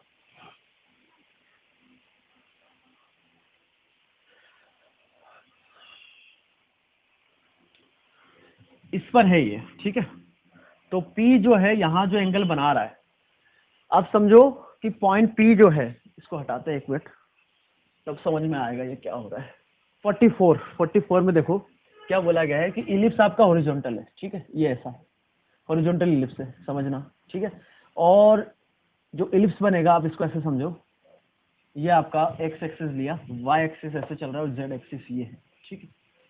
ellipse आपका कैसा है? Horizontal है। तो इसका और इसका मिड पॉइंट क्या होगा? माइनर एक्सिस का एंड मान लो, इसको हमने बोल दिया एस। तो एस पॉइंट आपका यहाँ है, ऑब्जर्वर यहाँ खड़ा हुआ है, तो पी जो है इस पॉइंट को ऑब्जर्व कर रहा है, या उससे आप बेटर ये है ऐसे समझो कि यहाँ पर एस है और ये इसको ऑब्जर्व कर रहा है। तो ठीक है, तो हमने क्या किया कि ये पॉइंट एस ले लिया, समझ में आ गया। ये जो है पॉइंट एस 3D में यहाँ पर है, ठीक है। तो आपको जो एंगल निकालना है वो कौन सा निकालना है वो देख, सबसे पहले तो वो समझो आप क्या निकालना है। वो एंगल निकालना है, मान लो ये लाइन आ गई इधर, है ना, यहाँ से। तो ये जो एंगल इसके साथ बनाएगा वो हमें निकालना है, यही एंगल ऑफ आपका क्या हो जाएगा? Elevation angle. तो यहाँ से आप क्या करो, सबसे पहले तो यहाँ से इस प्लेन पर फुट ऑफ परपेंडिकुलर डालो, तो मान लो वो आ गया एस डेस। क्या आ गया? एस डेस। एस डेस कहने का मतलब यहाँ पर है, ऊपर, समझ में आ गया। तो ये एस, ये एस डेस, हवा में समझना। अरे हवा में समझने का मतलब यहाँ 3D में समझना, हवा में ऐसे नहीं उड़ा मत देना। ये एस हो गया, ये आपका, ये एस लिया, वहां से परपेंडिकुलर डाला एक्स वाई प्लेन पे, तो ये एस डेस आया, तो ये एस एस डेस हो गया। और पी को मैं एस डेस से मिला दूं, मतलब ये आपका एस एस डेस हो गया और ये पी एस को मिला दिया, तो अब यहां से आप इसको मिलाओगे, समझना, ये एस एस डेस हो गया। अब इसको हम 2D में समझ लेते हैं, और इधर का ये आपका पी है, ठीक है। तो ये 3D में है, तो एंगल ऑफ एलिवेशन यही हो जाएगा आपका। आई बात समझ में? तो एस जो होगा वो क्या है इसका, ये जो लेंथ होगी वो कितनी होगी? सेमी मेजर के बराबर और सेमी माइनर के बराबर। क्योंकि जो इलिप्स जैसा कैसे बनेगा, आप समझ में आ रहा है? इलिप्स कुछ ऐसा बनेगा, ऐसे, और अंदर की तरफ से जाएगा ऐसे, और फिर ऐसे, समझ में आ गया? ऐसे आधा पोर्शन इधर और आधा पोर्शन ऐसे ही अंदर। तो जो एस जो डिस्टेंस होगी, मतलब यहाँ से जेड एक्सिस से, वो किसके बराबर? सेमी मेजर के बराबर, ठीक है। तो ऐसे ही ओ एस डेस जो होगा वो आपका कहने का मतलब है कि इस वाई एक्सिस पे आएगा।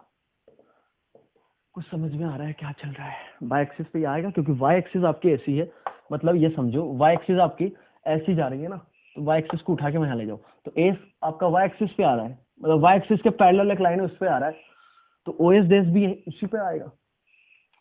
तो वो ओ एस डेस जो है वो कितना हो जाएगा? ओ एस डेस आपका होगा ओ एस के बराबर। ओ एस किसके बराबर होगा? 1/√b, मतलब ओ एस जो होगा वो 1/√b के बराबर होगा।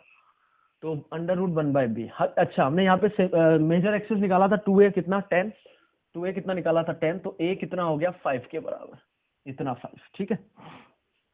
a 5 हो गया, इसेंट्रिसिटी पता है, तो ई स्क्वायर हम जानते हैं क्या होता है, 1 - b square by a square. तो ई स्क्वायर हो गया 1/2 is equal to 1 minus, semi major कितना है, सॉरी हाँ ठीक है, तो इसका स्क्वायर 1/b और a स्क्वायर कितना हो जाएगा 25, तो 1/b आ गया किसके बराबर?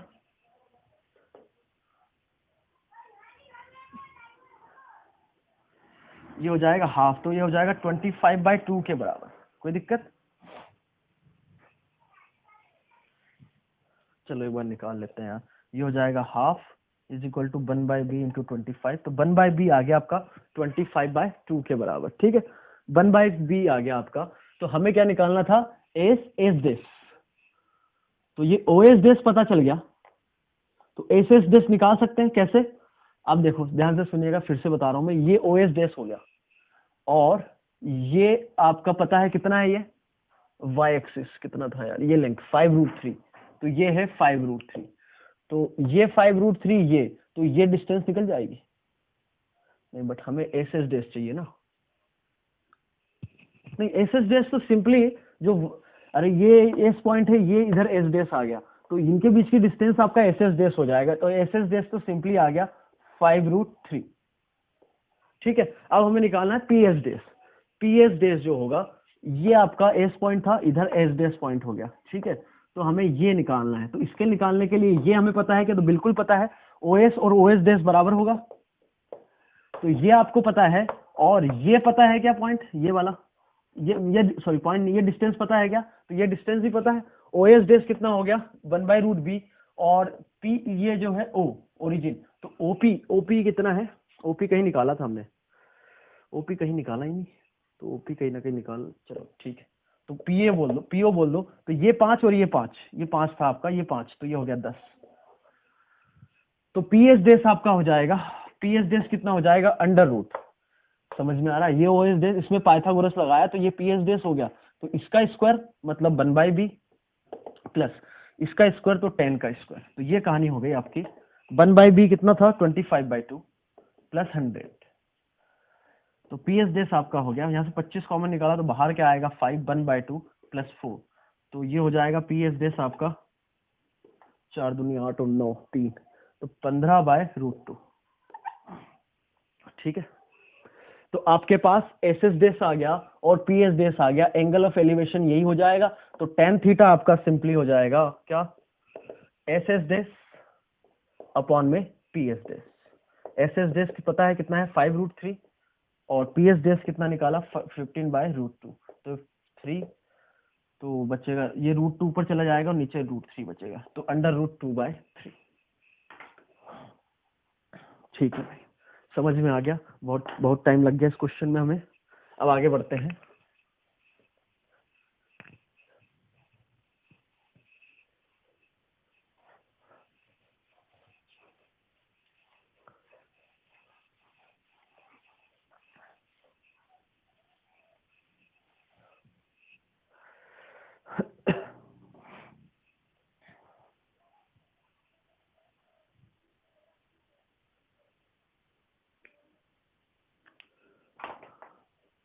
आगे क्वेश्चन है आपके 41 हो 44 तक हो गया ना, 45, अच्छा ये मिस द कॉलम है, ठीक है भाई, देखते हैं इसको भी। 45 सबसे पहले question A, tangent to the ellipse having slope -4/3 curves the x and y axis at the points A and B respectively, if O is the origin then the area of the triangle OAB is equals to, okay. जो ellipse है वो आपका vertical ellipse है, इस पर एक point पे आपने टेंजेंट ड्रॉ किया, तो वो इसको यहाँ कट करा, इसका स्लोप कितना दे रखा है, इसका स्लोप आपको दे रखा है -4/3, इधर भी हो सकता है और इधर भी हो सकता है, तो सिमेट्री है एक्स और वाई एक्सिस के, वो तो आप इधर टेंजेंट बनाओ या उस स्लोप का इधर टेंजेंट बनाओ, एक ही बात है, ठीक है। तो वो स्लोप की इक्वेशन हम लिख लेंगे, y = mx plus y intercept positive ले रहे हैं, माइनस भी लेना चाहते तो ले सकते हो, a² 27 m² प्लस b², ठीक है। m की वैल्यू रख दो -4/3, तो ये हो जाएगा -4/3x प्लस 27, इसका स्क्वायर 16/9 प्लस 48, तो y = -4/3x प्लस, यहाँ से ये गया, पहले 16 कॉमन आया तो बचा इधर 4, 16 कॉमन ले लिया, तो इधर कितना बचा, 9 3 27 3 और 16 16 48, तो y = -4/3x प्लस 4√6, तो ये पॉइंट आ गया 0,4√6, और ये पॉइंट आ जाएगा, y को 0 रखा तो पॉइंट आ गया आपका 3√6, तो एरिया आ जाएगा half of base into height, तो 4√6 इंटू 3√6, तो 2 6 इंटू 6 36, आंसर इज 36, ठीक है।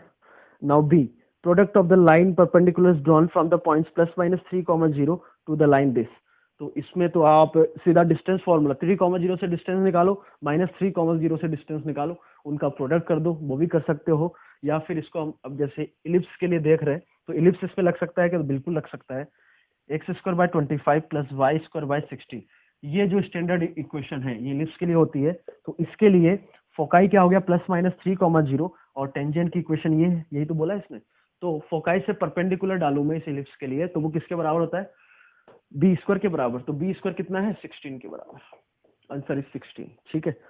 Property C part, ellipse passing through the origin has its foci 3, then the length of its minor axis, अच्छा सी में बोला गया है, an ellipse passing through the origin has its foci 3,4 and 6,8. tilted ellipse है 3,4 और 6,8 और origin से pass हो रहा है. Then the length of its minor axis. अच्छा, तो B निकालना है हमें. तो सबसे पहले तो PS1 प्लस PS2 किसके बराबर होता है, मतलब ये this plus this major axis की लेंथ के बराबर. तो ये ओरिजिन है, तो ओरिजिन से इसकी लेंथ 5, इसकी लेंथ 36 प्लस 64 100, तो ये हो गया 10. तो 2a आपका आ गया 15, तो a हो गया 15/2. और इनके बीच की लेंथ कितनी होती है 2ae के बराबर, तो 2ae हो जाएगा 9 प्लस 16, तो ये हो जाएगा 5.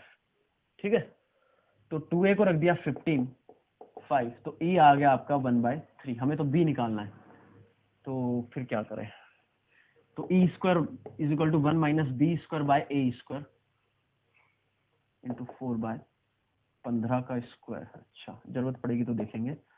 तो 4 into b square by 15 square हो जाएगा 8/9. तो ये गया 2 और ये 15 इंटू 15 लिखा है, तो 3 से जाएगा, 3 इंटू 3 5 5, तो बी स्क्वायर हो गया 2 इंटू 50. तो the length of minor axis, तो ये तो कुछ गड़बड़ आ रहा है. 50 कहीं दे रखा है क्या, √15 तो नहीं है, कहीं ना कहीं गड़बड़ी करिए. मतलब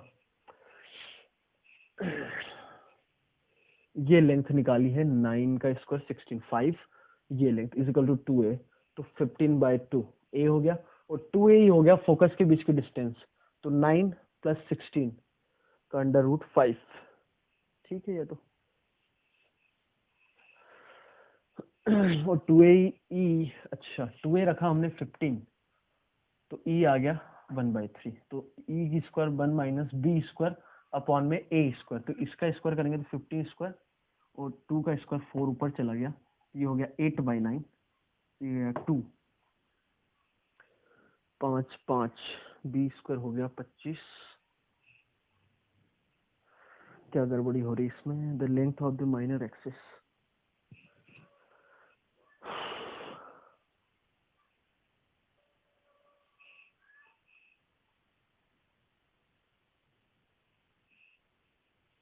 अच्छा, हमें जो पूछा है length of its minor axis, मतलब 2b पूछा गया है. अच्छा अच्छा अच्छा, तो b कितना आ गया 5√2. हमसे पूछा गया है 2b, अरे तो आ तो गया 5 इंटू 2 10√2. ओके, माइनर एक्सिस पूछा गया तो 10√2 सही है बिल्कुल. D, PQ is the focal chord of the ellipse which passes through S 3,0 and PS is equal to 2, then the length of the chord PQ. D में क्या बोला, PQ is the focal chord of the ellipse, इस type से है. ये 5,0, ये centre, ये 5,0, S 3,0 इसका फोकाई है. ये कैसे आया, निकाल के देख लो, ए ही निकाल लो. ठीक है, अभी इस टाइप के इलिप्स कई बार आ गया तो समझ याद ही हो गया. ठीक है, इसलिए डायरेक्ट लिख दिया. PS2 यदि PS2 है तो वो पॉइंट कौन सा हो सकता है, वर्टेक्स, क्योंकि पॉइंट P की डिस्टेंस S से किसके बराबर है, 5 माइनस 3 2 के बराबर. तो जो कॉर्ड हो गई वो आपकी ये हो गई मेजर एक्सिस, तो वो 2a के बराबर. तो a कितना है 5, तो 2 इंटू 5 दैट इज 10, तो answer is 10, that is R. Okay, now question 46 देखो. स्टिक ऑफ लेंथ 10 मीटर हो गया.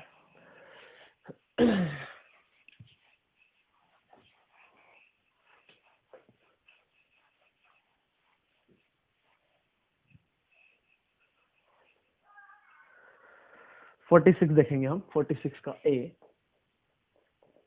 A stick of length 10 meters slides on coordinate axis, then the locus of the points divide the stick reckoning from the x-axis in the ratio 6:4. Is a curve whose eccentricity is A, then 9 is equal to. तो इसका ये point का locus निकालना है हमें.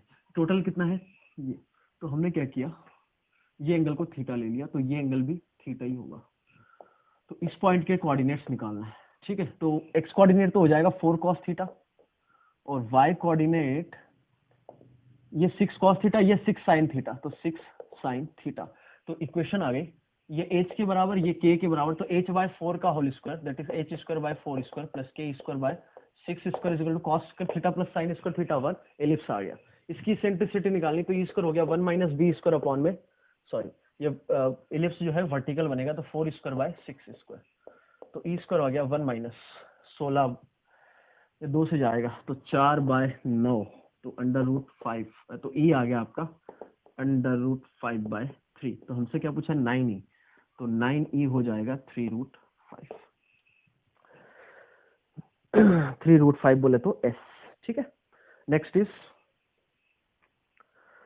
A dash is the major axis of an ellipse this and P is a variable point on it, then the greatest area of the triangle APA dash। यार ये तो हमने पहले भी कर चुके हैं, देखो है ना, बार बार एक ही टाइप के क्वेश्चन आ रहे हैं। ए और ए क्या है, इसके मेजर एक्सिस के एंड्स। अब हम पॉइंट पी इधर ऐसे लेना है कि ये जो एरिया हो, तो एरिया के लिए क्या होगा, half of base into height. ये पॉइंट पी लिया तो यहाँ से परपेंडिकुलर डाला हमने, तो पी ए। ए डेश तो आपका मेजर एक्सिस के बराबर है, तो 1/2 2a इंटू पी एम, ठीक है। अब पी एम हम ऐसा ले कि वो मैक्सिमम, तो पी एम पॉइंट इस पे जो इलिप्स पे पॉइंट ले, उसकी डिस्टेंस मेजर एक्सिस से मैक्सिमम का हो सकता है जब वो माइनर एक्सिस का एंड हो, मतलब पी माइनर एक्सिस का एंड बन जाए, तो उसकी लेंथ कितनी बी, तो एरिया आपका हो जाएगा ए इंटू बी। पहले भी समझा चुके हैं, ठीक है। तो इस इलिप्स के लिए आपको ए और बी निकालना, बस आपका काम हो गया। तो इलिप्स है 3x² + 2x + y², 2 बाहर आएगा, y² माइनस 2y -1 = 0। इसको जरूरत है 1 की तो -3 करना पड़ेगा, इसको जरूरत है 1 की तो -2 करना पड़ेगा। तो ये हो गया x + 1 का होल स्क्वायर, y - 1 का होल स्क्वायर 2 टाइम्स, और ये हो गया 5 और 1 6, तो x + 1 का whole square divided by 2 + y - 1 का होल स्क्वायर डिवाइडेड बाय 3 = 1। तो आंसर हो जाएगा √2 × √3, क्योंकि √a × √b, that is √6 is your answer, that is P option. Now C, distance between foci of the curve represented by the equation this and this is distance between the foci 2a। क्या दिक्कत है इसमें, standard equation लिखो। ये लिखा हुआ है x - 1 का होल स्क्वायर बाय 4², y - 2 का होल स्क्वायर बाय 3², मतलब cos square theta plus sin square theta 1। Locus आ गया। और डिस्टेंस बिटवीन द फोकाई, तो वो होता है 2ae। ए कितना है यहाँ पर, देखो कितना है, अरे बोलो ए कितना है। अच्छा, ए ई को हम लिख सकते हैं √a² - b²। अच्छा, यहाँ पे कुछ गड़बड़ी है, क्यों, सही है, कोई दिक्कत। a² e² क्या होता है, a² - b², तो ये ए हो जाएगा √a² - b²। तो आप तो सीधा यही रख दो। तो 16 - 9 तो हो गया 7, तो 2√7 that is Q। Okay, now D में बोला गया tangents are drawn to the ellipse at end points of LR, then the area of the quadrilateral so formed is. अच्छा, इलिप्स है आपके पास, स्टैंडर्ड है, अच्छी बात है। ये तो LR के एंड पे आपने टेंजेंट्स ड्रॉ किए, इधर भी होगा और इधर भी होगा, तो इनसे जो क्वाड्रिलेटरल बन रहा है उसका एरिया ये आपका हो जाएगा। पूरी सिमेट्री है भाई, ठीक है। ये पॉइंट जो है मेजर एक्सिस पे ही आएंगे, पूरी सिमेट्री है, ठीक है, बताने की जरूरत नहीं पड़नी चाहिए। थ्योरी में हम देख चुके हैं, हमने नहीं देखा, कहीं ना कहीं आप देख चुके हो, ठीक है। ये दोनों टेंजेंट जो है क्या नाम था इसका, LR के एंड पे जो टेंजेंट है वो मेजर एक्सिस पे ही इंटरसेक्ट करेंगे और इधर माइनर एक्सिस पे, ठीक है। अब ये जो है चारों टेंजेंट कोऑर्डिनेट एक्सिस के अबाउट सिमेट्रिक है, तो सभी का एरिया ना निकाल के हम एक इस ट्रायंगल का एरिया निकाल लेते हैं, मतलब ये y एक्सिस, ये x एक्सिस और ये टेंजेंट के साथ जो एरिया बन रहा है इसका 4 टाइम्स कर देंगे तो आपका आंसर आ जाएगा। और इलिप्स है आपका ये, तो इसके लिए a कितना है 4, b कितना है √7 और e हो जाएगा √1 - b² बाय a²। तो 16 में से 7 गया, कितना बचा 9, तो 3/4 e आ जाएगा 3/4। तो ये आपका जो फोकस है वो आ गया 3, तो पॉइंट हो जाएगा 3, अरे LR के एंड निकाल रहे, घबराना मत, 3, b² बाय a, तो b² बाय a बोले तो 7/4, तो 3, 7/4 पे टेंजेंट की इक्वेशन हो जाएगी 3x/16 plus 7/4y divided by 7 = 1। ये लिखना आना चाहिए ना, बता नहीं सकता मैं बिल्कुल भी। y/4 = 1, t = 0, टेंजेंट की इक्वेशन लिखते हैं ना वैसे लिखा है। तो ये हो जाएगा, y को आप 0 रख दो, y को 0 रखोगे तो x हो जाएगा 16/3, 0 और x हो जाएगा 0, 4। तो एरिया आ गया, एक ट्रायंगल का एरिया आ गया कितना, half of base into height, तो 4 × 16/3, तो ये हो गया 32/3। इसको हम 4 से मल्टीप्लाई करेंगे तो हमारा आंसर आ जाएगा। तो ये हो गया 8, 128/3। कौन सा ऑप्शन करेक्ट है? आर। ठीक है, अगला। अच्छा, आगे भी मेज द कॉलम ही है। कितने मेज द कॉलम है भाई?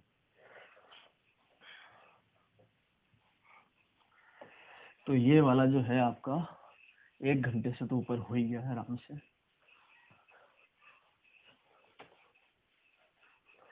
ठीक है भाई, क्वेश्चन तो हमें सॉल्व करना ही है और समझ में भी आना चाहिए। टाइम लग रहा है, कोई दिक्कत नहीं। 47 A, if the angle between the straight lines joining foci and one of the ends of the minor axis of the ellipse is 90 degree, find its eccentricity. Angle between the straight lines joining foci and one end of the minor axis. अच्छा, ellipse standard। तो foci हो गया AE, 0 minus AE, 0, एक and ले लिया 0, B। तो ये जो है फोकाई कितना एंगल बना रहे हैं यहाँ पर? 90 डिग्री। तो दोनों का स्लोप का प्रोडक्ट -1। तो ये आ गया B/AE और इधर हो गया -B/AE, should be -1। So this means B²/A² is equal to E²। B²/A² को लिख सकते हैं हम 1 - E² is equal to E²। That means E 1/√2। तो 1/√2 बोले तो R। ठीक है, बी में चलते हैं। बी में बोला for an ellipse with vertices and edges, tangent drawn at the point P in the first quadrant meets the y-axis in Q and the chord A'(P) meets the y-axis in M। अच्छा, diagram बनाओ जब कुछ पल्ले पड़ेगा। ठीक है, ellipse है आपका ये कुछ ऐसा, इसको बोला है A, इसको बोला है A'। तो 3, 0 और -3, 0।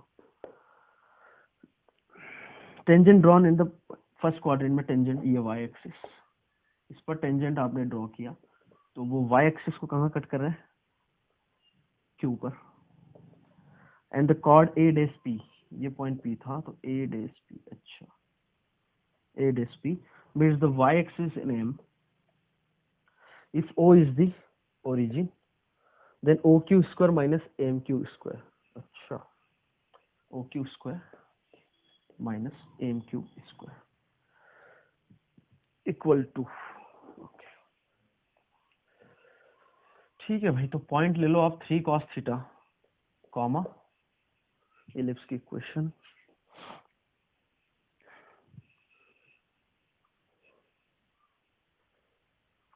y²/4 बोले तो 2 sin थीटा। तो टेंजेंट की इक्वेशन, एलिप्स की इक्वेशन थी x²/9 plus y²/4 is equal to 1। तो टेंजेंट की इक्वेशन हो जाएगी x cos θ/3 plus y sin θ/2 is equal to 1। तो Q जो पॉइंट है वो आपका हो जाएगा 0, x को 0 रखा ना, तो y हो गया 2y sin θ। एम पॉइंट निकाल सकते हैं क्या? बिल्कुल निकाल सकते हैं। कैसे? ठीक है, A'(P) की इक्वेशन लिख लेते हैं। A'(P) की इक्वेशन हो जाएगी y - 0 is equal to slope 2 sin θ minus 0 upon में स्लोप निकाल रहे हैं ना, घबराना मत देख के, 3 cos θ प्लस 1 x प्लस 3। हमें एम निकालना है, तो एम निकालने के लिए हम क्या रख देंगे? x को 0 रख दिया तो आपका y आ गया, मतलब एम पॉइंट आ जाएगा। x को 0 रख दो तो 3 कैंसिल हो गया, तो ये हो गया 2 sin θ अपॉन में 1 प्लस cos θ। अब आपसे पूछा गया है OQ² minus MQ², OQ plus MQ। तो अच्छा, MQ को हम लिख सकते हैं OQ माइनस OM, थोड़ा कैलकुलेशन आसान हो जाएगा। MQ को लिखा हमने OQ माइनस OM का स्क्वायर, तो OQ² तो कैंसिल हो गया, तो ये आ जाएगा OM² minus 2 times of OQ into OM। OM कहीं निकाला क्या हमने? O से M की यही डिस्टेंस हो जाएगी OM, तो OM, अच्छा इसमें भी OM कॉमन आ रहा है, तो OM कॉमन लिया तो क्या बचा? OM minus 2 times of OQ। तो OM लिख दो आप, तो साइन थीटा को S, कॉस थीटा को C, OM अगेन ये 2S अपॉन में 1 plus cos minus 2 times of OQ। OQ कितना था? ये 2 × 2 4 डिवाइडेड बाय साइन थीटा। एक काम करो, 2 तो सबसे पहले कॉमन लो, तो ये हो गया 4। इसको आप सॉल्व करो तो 4S अपॉन में 1 plus cos S square minus two cos upon में क्या है ये 1 प्लस कॉस इंटू साइन, ये साइन का कैंसिल हो गया, 4 अपॉन में 1 प्लस कॉस का स्क्वायर, साइन स्क्वायर को लिखा 1 माइनस कॉस स्क्वायर, तो 1 माइनस कॉस स्क्वायर लिखेंगे, तो ये हो गया -1 माइनस कॉस स्क्वायर -2। अच्छा, ये जो डिस्टेंस चल रही थी तो निगेटिव कैसे आ गया, उल्टा लिख दिया हमने, माइनस और प्लस होगा तो सभी में माइनस से मल्टीप्लाई कर दो, तो माइनस मल्टीप्लाई करोगे तो प्लस हो गया, तो ये cos प्लस 1 का होल स्क्वायर लिखा हुआ कैंसिल हो गया, तो ये आ गया आपका 4, यही पूछा था। सी में देखो क्या बोला गया है, the x coordinate of the points on the axis of the parabola this from which all the 3 normals to the parabola are real. याद आ रहा है कुछ कि नहीं आ रहा है? जैसे ये पैराबोला लो, ये फोकाई a, जी स्टैंडर्ड पैराबोला की बात कर रहा हूँ, y square is equal to 4ax के लिए, तो इसका जो एक्स कोऑर्डिनेट है, मतलब ये तो हो गया फोकस a, 0, तो हमने देखा है कि 2a, 0 से एक्सिस पे पॉइंट 2a, 0 से बड़ा है, मतलब ऐसा है, तो हमेशा हम 3 नॉर्मल ड्रॉ कर सकते हैं, एक तो ये नॉर्मल हो गया, ठीक है।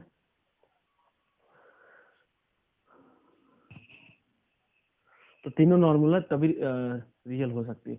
आप इसको कैसे, ये भी एक रिजल्ट है पैराबोला का, अब इसको कैसे कर सकते हो, नॉर्मल की इक्वेशन लिखो, एक्स कोऑर्डिनेट पे एक्स एक्सिस पे कोई भी एक पॉइंट ले लो h, 0, ठीक है, तो वहां से एज के लिए कंडीशंस आ जाती है कि तीनों रूट रियल कम होंगे।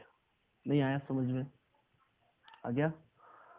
नॉर्मल की इक्वेशन लिखो स्लोप फॉर्म में, y equal to mx minus 2m minus am3, वो पास होगी, इस पर एक कोई पॉइंट ले लो h, 0 इसको सेटिस्फाई करेगा, तो एक तो एम आ गया आपका 0, फिर एम में क्या बनी क्वाड्रेटिक, तो एक तो 0 आ गया, तो 0 आने का मतलब एक नॉर्मल आपका एक्सेस हो गई पैराबोला की। हमें 2 नॉर्मल और ड्रॉ करना है, तो जो क्वाड्रेटिक है उसके रूट्स रियल होना चाहिए, तो D should be greater than 0, मतलब तीनों डिस्टिंक्ट नॉर्मल होनी चाहिए। यहाँ क्या बोला है, from which all the 3 normals to the parabola are real. यहाँ पर रियल बोला है, ठीक है, तो डी उसका ग्रेटर देन 0 कर देंगे, तो डी ग्रेटर देन 0 से कंडीशन आ जाती है एक्स ग्रेटर देन 2 है, तो ये जो पैराबोला है, ये भी पैराबोला उसी टाइप का है, नहीं वैसा नहीं है, शिफ्टेड है, y is equal to 32x minus 65, इसको जरूरत है +1/4 की, तो माइनस +1 इधर भी कर दिया, तो ये बन जाएगा 4y + 1/2 का whole square is equal to, ये हो गया 64, तो 32 कॉमन लिया तो क्या हुआ x माइनस 2, तो ये हो गया y + 1/2 का होल स्क्वायर, और 8 चौको 32 x माइनस 2, ये कितना हो गया 2। तो यहाँ पर इसको कंपेयर करें इससे, तो कैपिटल X जो है वो हो गया x minus 2 should be greater than 2a, that is 4, that means x is greater than 6। कौन सा ऑप्शन है? 7 and 8, मतलब 7 और 8 ही हो सकता है, that is S and T. Now D, the area of the parallelogram inscribed in the ellipse whose diagonals are the conjugate diameters of the ellipse. ठीक है, कॉन्जुगेट डायमीटर तो समझते ही होंगे, पैरेलल कॉर्ड्स को जो डिवाइड करे, तो हमने एक डायमीटर ये ले लिया, एक डायमीटर ये ले लिया, कॉन्जुगेट है ये। Area of the parallelogram inscribed in the ellipse, हाँ, तो मतलब ये पैरेललोग्राम, ये एक पैरेललोग्राम है, स्पेशल केस हो गया वैसे ये, ठीक है, एक रोम्बस बन गया, रोम्बस बनेगा ये, हाँ रोम्बस बन गया, ठीक है, अरे ये भी तो एक केस हो सकता है ना। तो इसका एरिया ये कितना है 2b, ये कितना है 2a, तो इसका एरिया हो जाएगा हाफ ऑफ डायगोनल की length, that is 2ab, so 2ab is your answer. तो a कितना है 2, b कितना है हाफ, आंसर इज 2। समझ में आ गया? Now last section, question number 48 या 4.48, इसने क्या बोला, number of normals can be drawn to the ellipse this. तो ये एलिप्स आपका कुछ इस हिसाब से पॉइंट है 0,6, 0,6 इधर पॉइंट हो गया, तो एक नॉर्मल तो आपको दिख रहा है y एक्सिस, ठीक है, और बाकी दो नॉर्मल होंगे, क्योंकि 2 टेंजेंट होंगे तो 2 नॉर्मल ऐसे होंगे, ठीक है। कैलकुलेशन वाइज भी कोई भी पॉइंट P पर एक cos theta, b sin theta पे नॉर्मल की इक्वेशन हो जाएगी 13x अपॉन में cos theta minus 5y upon में sin theta is equal to a square minus b square 144, 0,6 से पास हो रहा है, तो sin थीटा आ गया 6 रखेंगे ना, तो 5 माइनस 5 इंटू 6 अपॉन में 144, तो sin थीटा आ गया -5 अपॉन में 6 दूनी 12 और 24 साइन थीटा की -5 से 5/12 थीटा क्या होता है 0 से 2 पाई के बीच में। तो साइन थीटा नेगेटिव किधर किधर होगा, थर्ड और फोर्थ क्वाड्रेंट, मतलब थीटा की वैल्यू 2 आएगी। तो थर्ड और फोर्थ क्वाड्रेंट तो बिल्कुल 2 टेंजेंट हम ड्रॉ कर सकते हैं। अब यहाँ पर ये ध्यान रखो कि ये वाला स्लोप वर्टिकल स्लोप नहीं आएगा, आएगा भी नहीं। क्यों नहीं आएगा, क्योंकि उस समय आपका जो इसका जो स्लोप होगा वो स्लोप कितना होगा इसका टेंजेंट का, इसका स्लोप होगा 13 साइन थीटा अपॉन में 5 कॉस थीटा। तो वहां पर कॉस थीटा मतलब नॉट डिफाइंड है, इसलिए यहाँ से नहीं आ रहा है। साइन थीटा समझ में आ गया, ये डिफाइन नहीं है ना एक्सप्रेशन, इसलिए नहीं आ रहा है।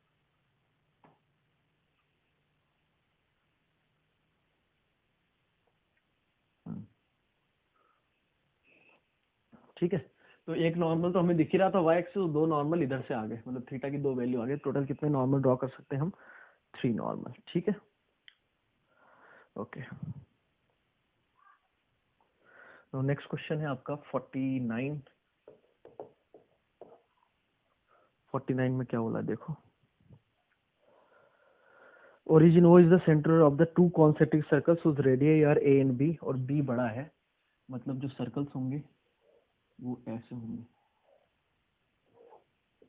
ओरिजिन इसका सेंटर है, ठीक है, ये रेडियस ए, इसके लिए रेडियस ए, इसके लिए b. Now a line OPQ is drawn to cut the inner circle in P OPQ, इसको P पर और इसको Q पर कट कर रहा है। ठीक है, PR is drawn parallel to the line Y axis PR, ये Y एक्सिस के parallel.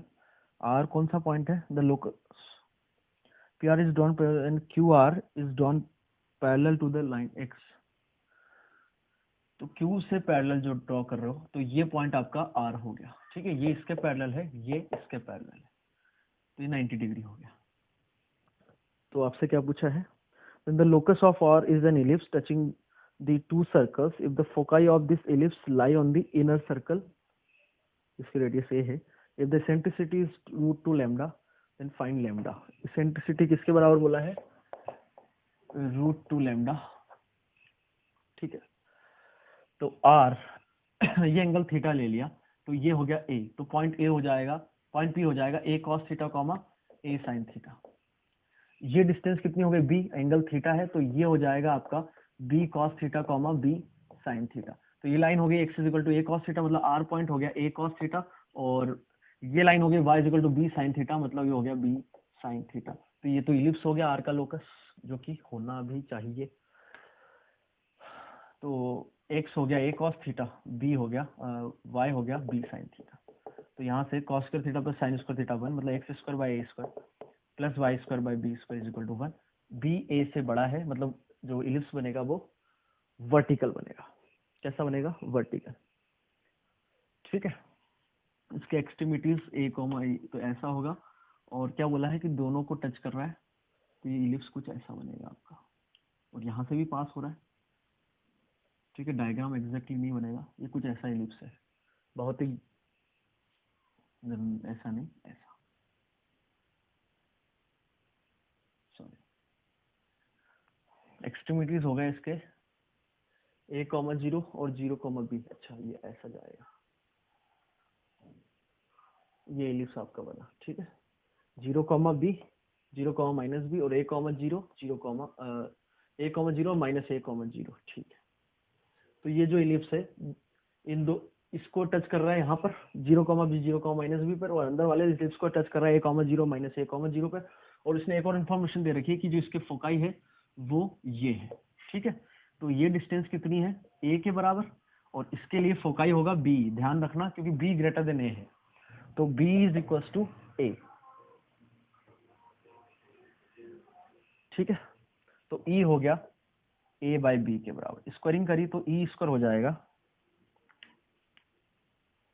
A square by b square. तो इसके लिए सेंट्रिसिटी होगी, ध्यान रखना, 1 minus B square by A square नहीं होगा, A square by b square होगा, क्योंकि यहाँ पर सेमी माइनर A है, सेमी मेजर B है। तो A स्क्वायर इसको लिख सकते हैं हम क्या, 1 माइनस E स्क्वायर, तो 2E स्क्वायर हो गया 1 के बराबर, तो E आ गया 1 बाय √2। तो आपसे क्या पूछा है, क्या पूछा भाई, E is equal to √2 lambda.